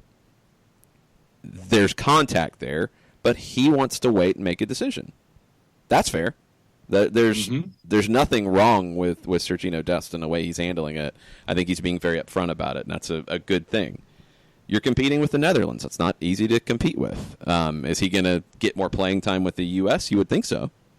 So how does that happen? We'll have to see how that breaks out. But this is good news on Miljevic. Hopefully we'll get good news on others. Other things in the soccer universe. Club America Chivas was the Superclásico de Mexico last Saturday. Drew 2 million viewers on Univision. It was the most watched club match of the year on any American network. You wonder why Leagues Cup is happening. You wonder why Campeones Cup is happening. That's why it's happening. Games like that. 2 million viewers on Univision. It's better than any Champions League match, any Premier League match, any MLS match, any club match, period. It is the biggest one, and it was a huge draw for Univision on Saturday night. On the TV side, DC United made some news yesterday that was honestly a surprise. It was? They put out a statement. Yes, it's a huge surprise. They broke a $12 million 4-year deal with Flow Sports. They said, no, we don't want your money. And they are streaming Sunday's match on their website free of charge and have ended the relationship with Flow Sports. They walked away from money on the table. That's a surprise in anybody's book.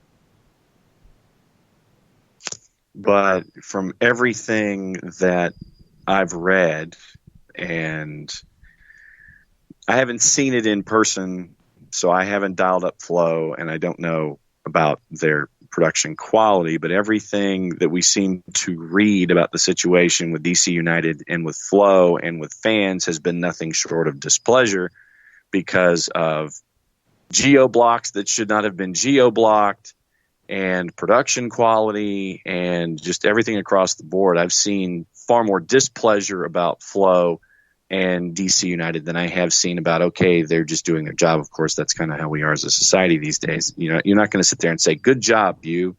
First and foremost, people are going to sit there and tell you about something that's wrong.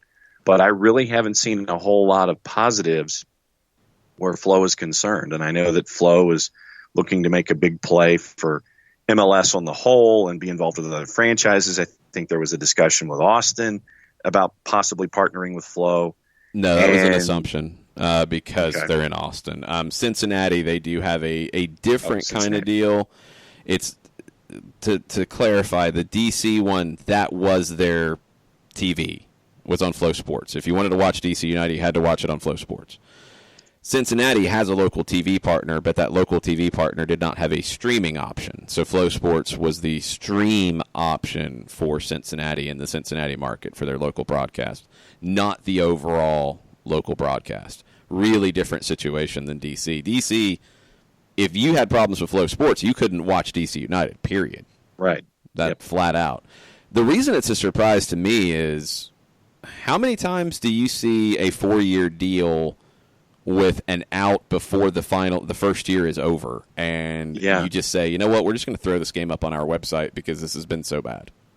Yeah, that's to get to this extreme, I have not seen it to that point. But you know, seeing all the frustration on social media from DC United fans all season long, it really must have hit a head with some aspect of the whole thing where the front office is just like, yep, we're done.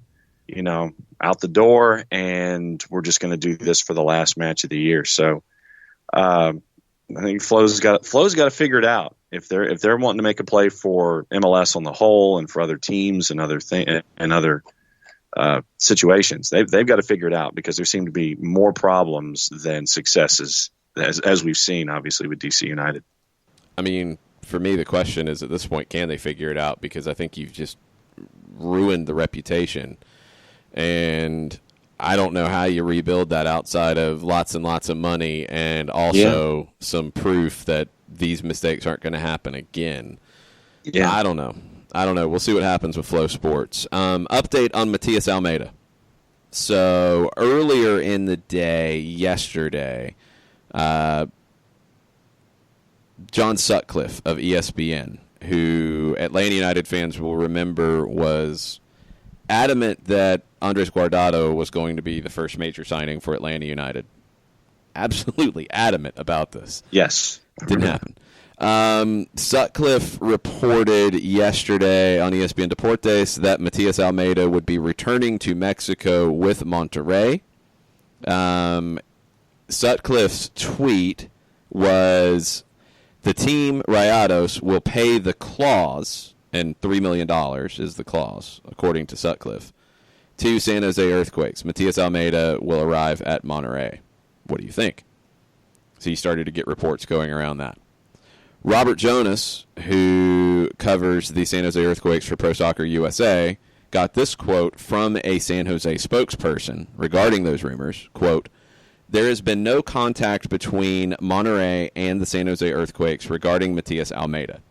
There is no clause in Matias Almeida's contract that can be paid that will allow Monterrey to sign him." Unquote. All right. We have very big differences in how things are being played out. There's also been some talk this morning on Twitter following up on said statement that there are clauses in Almeida's contract that can get him out of San Jose, but Monterrey is not one of the teams mentioned in the clauses. So, who knows? But it's a big game for the Quakes because I'm still of the opinion that if they get to the postseason, he doesn't go to Monterrey. I just don't think Monterrey is going to sit and wait that long. Right. If they get bounced out, that increases the possibility. But if he's under contract and there's no clause for Monterrey to get him out of it, then you start negotiating. And then it can get very tricky and difficult and potentially ugly. And it's not a scenario that the San Jose Earthquakes want to be in after this resurgence of being an awful team last season to being one of the most exciting teams this season, but tripping up here at the end and maybe not getting into the postseason. 17 of the 20 players were not his. I think, what did he say? 85% of the roster was that he was having to work with that was not his. And to do that with that roster, it's been tremendous. But I am of like mind with you when it comes to playoffs and Matias Almeida. I think that if they're in, it makes it harder. I think that if they're not in, then that door is open, and the Brinks truck might be making its way to San Jose to try to extricate Almeida and get him back to Liga MX. Couple quotes regarding Josef Martinez and playing on Sunday. Jeff Lorenowitz said, "I've never seen a tougher player than him." I think that's my answer about whether Josef will decide to play on Sunday. Yeah. Frank said this about Josef playing on Sunday, and these are both from Felipe Cardenas of The Athletic. Frank said, quote, "He looked well. For us, of course, the playoffs are the most important thing, that he's totally fit. We don't want to risk anything, but I think he's mature enough to make his decision." So there's the status of Josef Martinez. It'll be down to him on if he's going to play on Sunday or not on decision day. What are the folks saying on the Twitters as we wrap up the week? Have a couple of different things. We have predictions and some ideas coming across the board.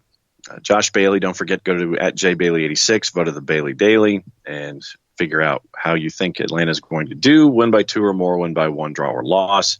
Josh is saying 2-1, so he got out his velvet driving slippers as well.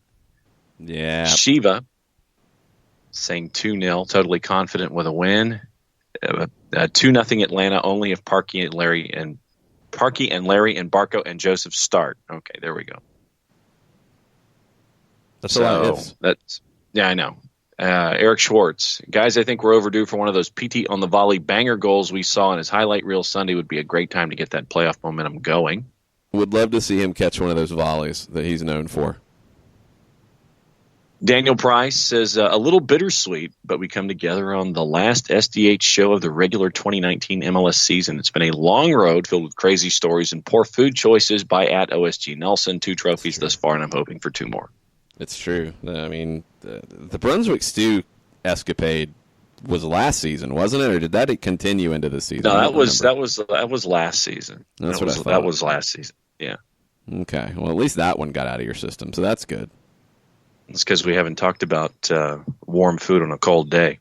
It's National Taco Day. What taco are you getting?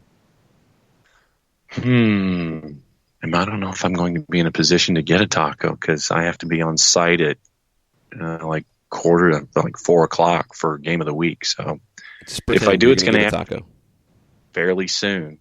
So it would probably be of a soft variety and probably some with beef and some with chicken. All right, I know this is going to be a loaded question and it's going to get some people going, but I'm going to go ahead and ask it. Sure. Flour or corn tortilla? Depends on the mood. I can go either way. Okay. If I don't mind making a mess, then I'll go with the hard. I'll go with the hard shell. But if I don't want to, I thought you had given a decent answer, but you're going to go hard shell. No, I'm going to go. I like a soft shell just as much as everybody, and because it's less messy, that's where I usually go. Have you ever had a corn tortilla that's not a hard shell? That'd be a no, Jerry. Oh, dear. All right. Folks, I tried. I'm sorry. I apologize for bringing that into existence. There's your bad food take for the final day of the regular season. I thought that was Necco wafers. I thought that was the bad food take. No, you just gave it. You just topped it. Adios, the Colonels has a prediction for a 9-point weekend. Morning, Colonel. Dundalk over Derry City, 3-0 tonight. Swansea over Stoke, 3-0 Saturday. Atlanta over the Revs, 3-0 Sunday. I'll be in the stadiums. I'll take a 3-0. That would be good. I went 2. I think it'll be a little bit more difficult, but I'll take a 3-0. It's my concerns when it comes to the New England Revolution are Carlos Heel for sure. I think just as a playmaker, he's a difficult one. I want to see what New England does because generally Bruce Arena has leaned towards a 4-2-3-1, but the last match especially, it might have been a 4-2-3-1 on paper, but it played like an empty bucket 4-4-2 with 2 holding midfielders, with 2 wingers who played very high. Jalil Alibaba played on the left side of the back line, basically stayed at home, so it kind of turned into 3 in the back because Brandon Bai, the right back, was bombing forward the whole time. But it looked a lot more like a 4-4-2 than we're accustomed to seeing Bruce Arena teams play in. I want to see how they come out. If they play 2 up top, Atlanta's back 3 should be fine with that. It's, 1 marker, and then 1 free. But how they kind of handle that, is it Miles Robinson who is dealing with Gustavo Bo for the most part? Christian Pania and his speed out wide can be a problem down the left side. If it's Julian Gressel as the right wing back, that's a matchup that's a little difficult for him in a foot race for sure.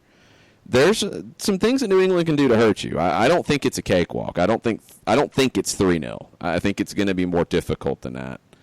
But Atlanta's a better team as a whole, and I think Atlanta's attack against New England's defense is a big mismatch in Atlanta's favor, and I think they can take full advantage of it, especially if it is Barco, Pitti, Joseph, the Magic Trio getting together for one of the few times that they've had a chance to play together this season. I think this team is by far its best when those 3 are in the attack. And that's why I had 3 goals on the board as a part of my prediction. Percy Herrera was spending time looking at player Instagrams apparently this morning. That can be dangerous. Julian, quote, "I'm not afraid of what's next," end quote.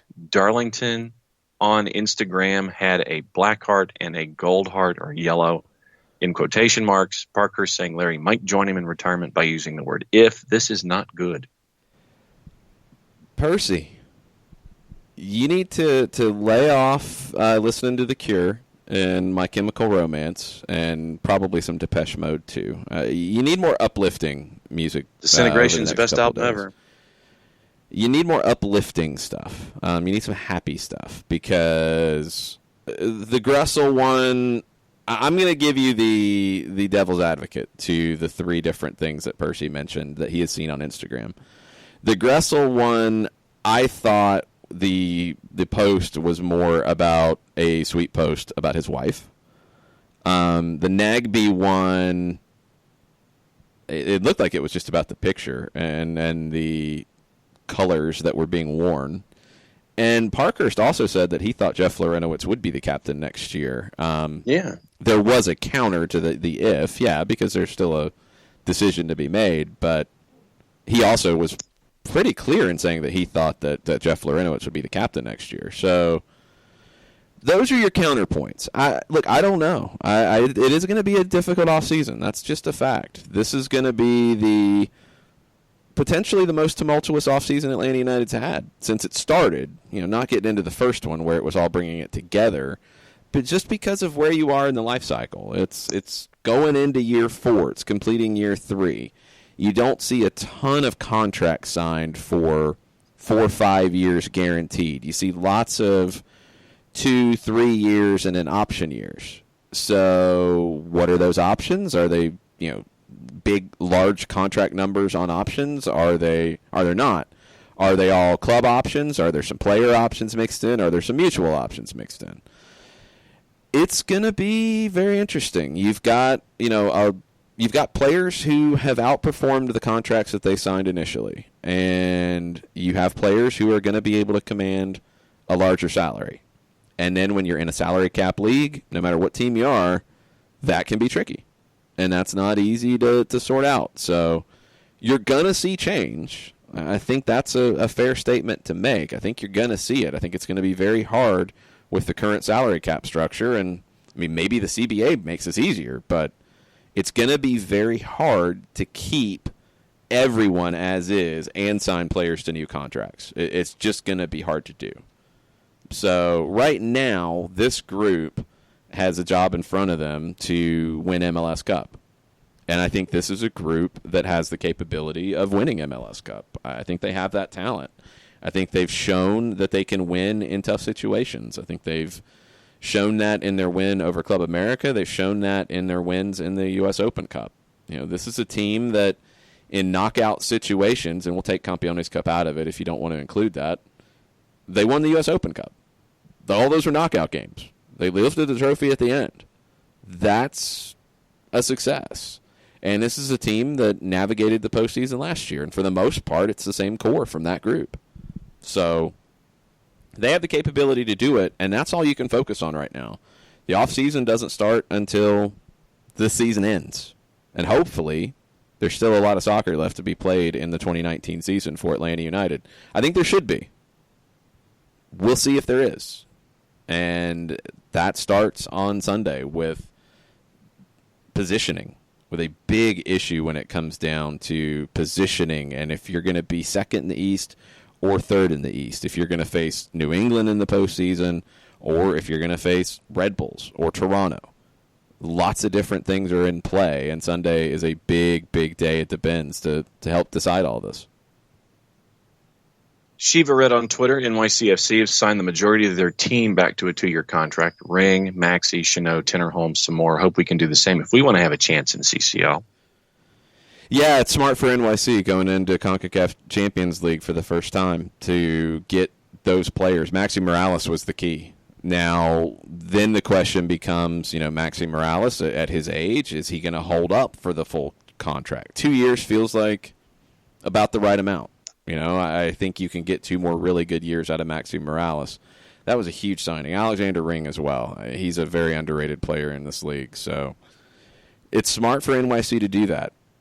It's just a different time frame because NYC has had a lot of their turnover since they're going into year 6 next year. Atlanta's going into year 3. I think if you look back, you see more turnover that first time around for NYC. For Orlando, you've seen that turnover in big ways. Other clubs who launched. You get to year 3 and finish in year 3, and it gets a little tricky in terms of where your contracts are and who's out of contract or who's going into an option and how you're going to make it all work with the salary cap.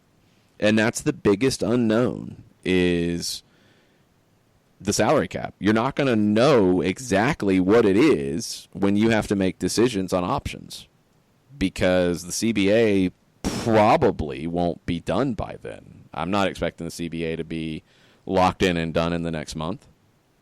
So if it's not, you're kind of playing a guessing game, and you've got to leave some wiggle room there to be able to deal with it if you guess incorrectly.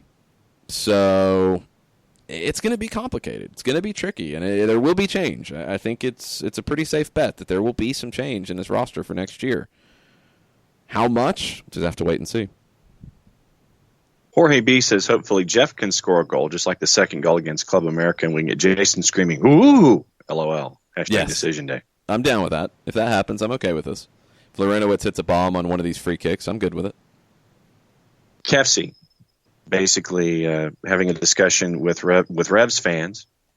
That's right, Nangland. Look over here. We got a retiring cap. Thanks. Oh, and an adamantium Joseph you got to watch. What's that? No. Don't worry about Barco Secret Sauce. Hey, you know this guy Jeff Larentowicz, right? Come and say hi. #Decision Day.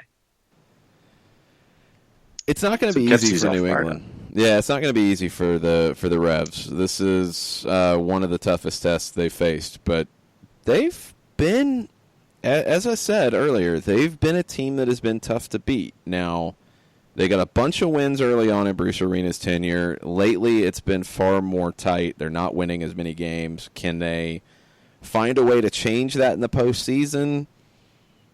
Maybe. Just because they have talent in Heel and Bo and Teal Bunbury, that's a good attack. You've got Juan Agudelo, who's an unpredictable element when you bring him in. You've got a Diego Fagundes, who's a good playmaker, can make things happen. You've got the speed of Pinilla. It's a good team going forward. But to make sure that you're a hard team to beat, you've had to sacrifice some of that, and you've had to be a little more defensive, and that's made it difficult to win matches. You're getting 1 point instead of 3. Postseason, you've got to make a little bit of a decision if you're Bruce Arena, in my opinion. Are you going to open it up and go for more goals and try to win games outright? I don't think he does. I think he gets maybe even a little tighter. Maybe it becomes a little bit more of 3 true central midfielders instead of the 4-4-2 empty bucket that turns into a 4-2-4 at times when it can get a little out of position. I think you got to protect the back line a little bit more in the postseason. Do we see a preview of that on Sunday? I don't know. It's not easy for them. They've had a great year, I think, just getting to this point. The changeover from back-to-back 5-0 losses at the end of Brad Friedel's run to getting into the playoffs is gigantic. Andrew Farrell had some hilarious quotes in The Athletic about it. Never was expected. But they're here. Is that enough? Is that the job done, or do they still feel like there's something out there for them? I think we'll get a good sense of where their heads are at on Sunday. A couple more before we get into fantasy and prize picks before we go. Joe Bost is in total agreement with Jared on Necco wafers. He says when he was a boy, the package was a nickel. He says he's a big fan. And my take on sacrificing a razor blade apple, he's thinking that I need a psych eval. Yeah, I mean, we were in Halloween candy, and you went to apples with razor blades. That was a little scary. Matt Wagner, though, says that poor food choices were negated by the trip to at Pizzeria Azzurri with the at Suburban Ultras. You might need to make another trip after the taco take. Chris Hutchison, what is a deshebrada taco? A what? It says, Chris Hutchison, deshebrada tacos, exclamation point. Okay, I'm going to have to look at the tweet because I'm not exactly sure what that is. I'll check that out. Having to do with National Taco Day. I will let you know, Chris. I do not understand said tweet as it's being read. I'm guessing it had to do with his favorite taco on National Taco Day. I guess. And Joe is also saying that you can't ask me food questions at the end of a show. It's dangerous. I know. It is. It's National Taco Day. It came up. There we go. Okay, now I see the tweet. Shredded beef tacos. That's what we're talking about. Okay. Would you go for a shredded beef taco on a corn tortilla that's not a hard shell? Sure. Okay. Like I said, I usually alternate between beef and chicken, and usually when I get tacos, I usually get some of each. I'm trying to stay as svelte as I can at the age of 106. Ground beef tacos, is that what you go for? Usually, yeah, or chicken or whatever it is. If it's one of those fast food restaurants, yeah, it's ground beef and it's the ground chicken. If it's something a little more upscale, then if I can get it grilled, then I'll do that too. Ground chicken? Or just, not like the grilled. It's just like that processed stuff that they just mass produce and put into tacos. I gotta take you to better taco places. That's what I've learned today. Well, I mean, when we go and conduct business at Matador, their tacos are strong. They're good tacos, but I think you have had too many bad tacos in your time. I've just had too many quickly produced and processed Those would tacos. be bad. That would equal bad. Definitely All equaling bad. Just because it's called Taco Bell doesn't mean they know what they're doing. No, but like I said, it is something that you can get quickly and satisfy an empty stomach. Something I'm not saying good or bad. I'm just saying convenient. I'm saying bad. I'm flat out officially saying bad when you compare to real tacos. Bad. It's bad. Let's get into prize picks. Fantasy, everything's at the same time. You don't have any double game weeks. It's the final week. What jumps out at you in terms of games? Do you want to give us your roster? Yeah, I will. Okay. Dig it up here real quick. And was looking at the matchups that had the big pluses on the teams that really weren't having anything to play for. Yeah, so that's a good strategy. All right, so here's what we have. In net, provided it dials up, Miller from LAFC. Colorado? I don't know. Hey.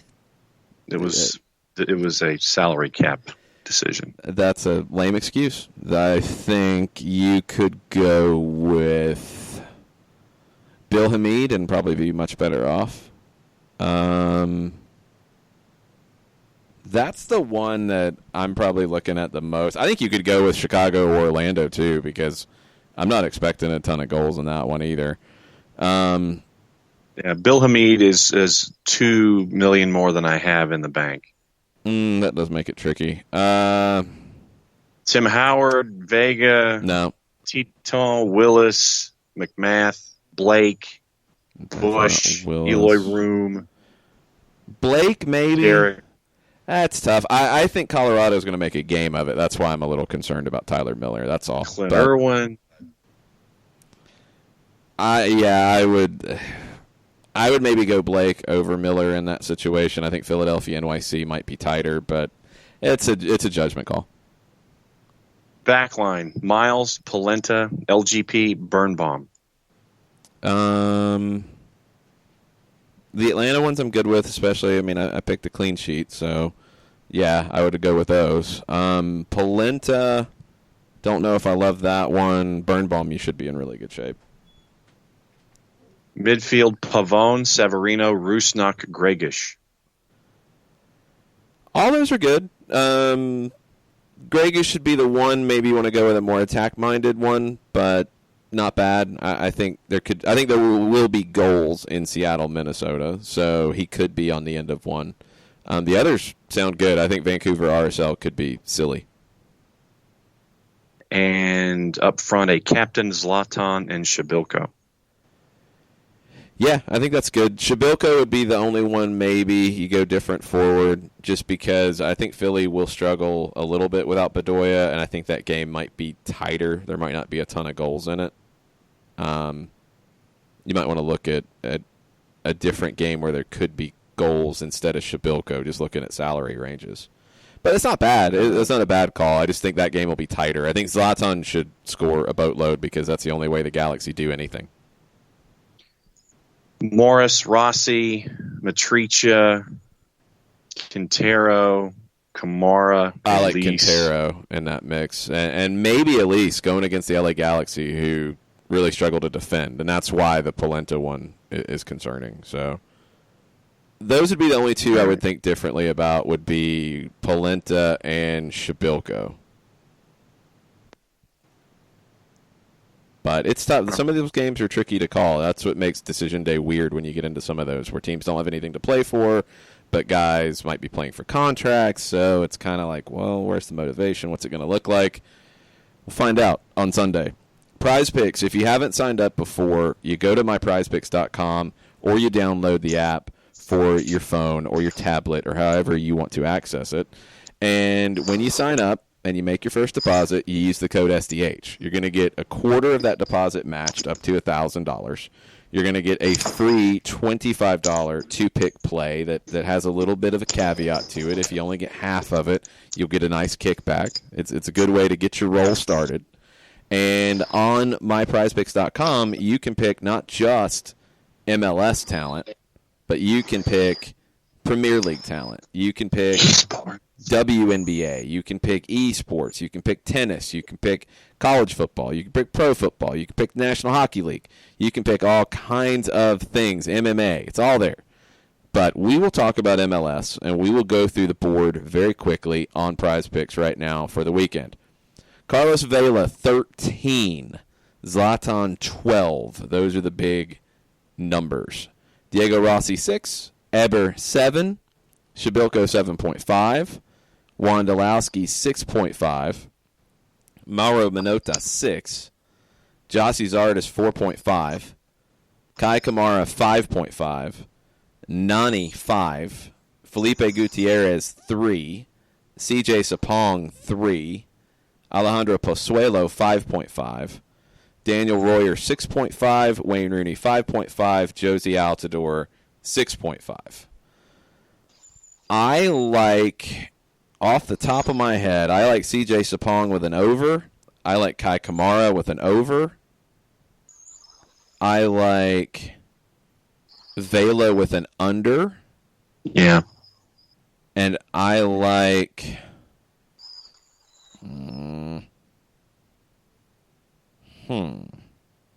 That might be where I stick. None of the others move me.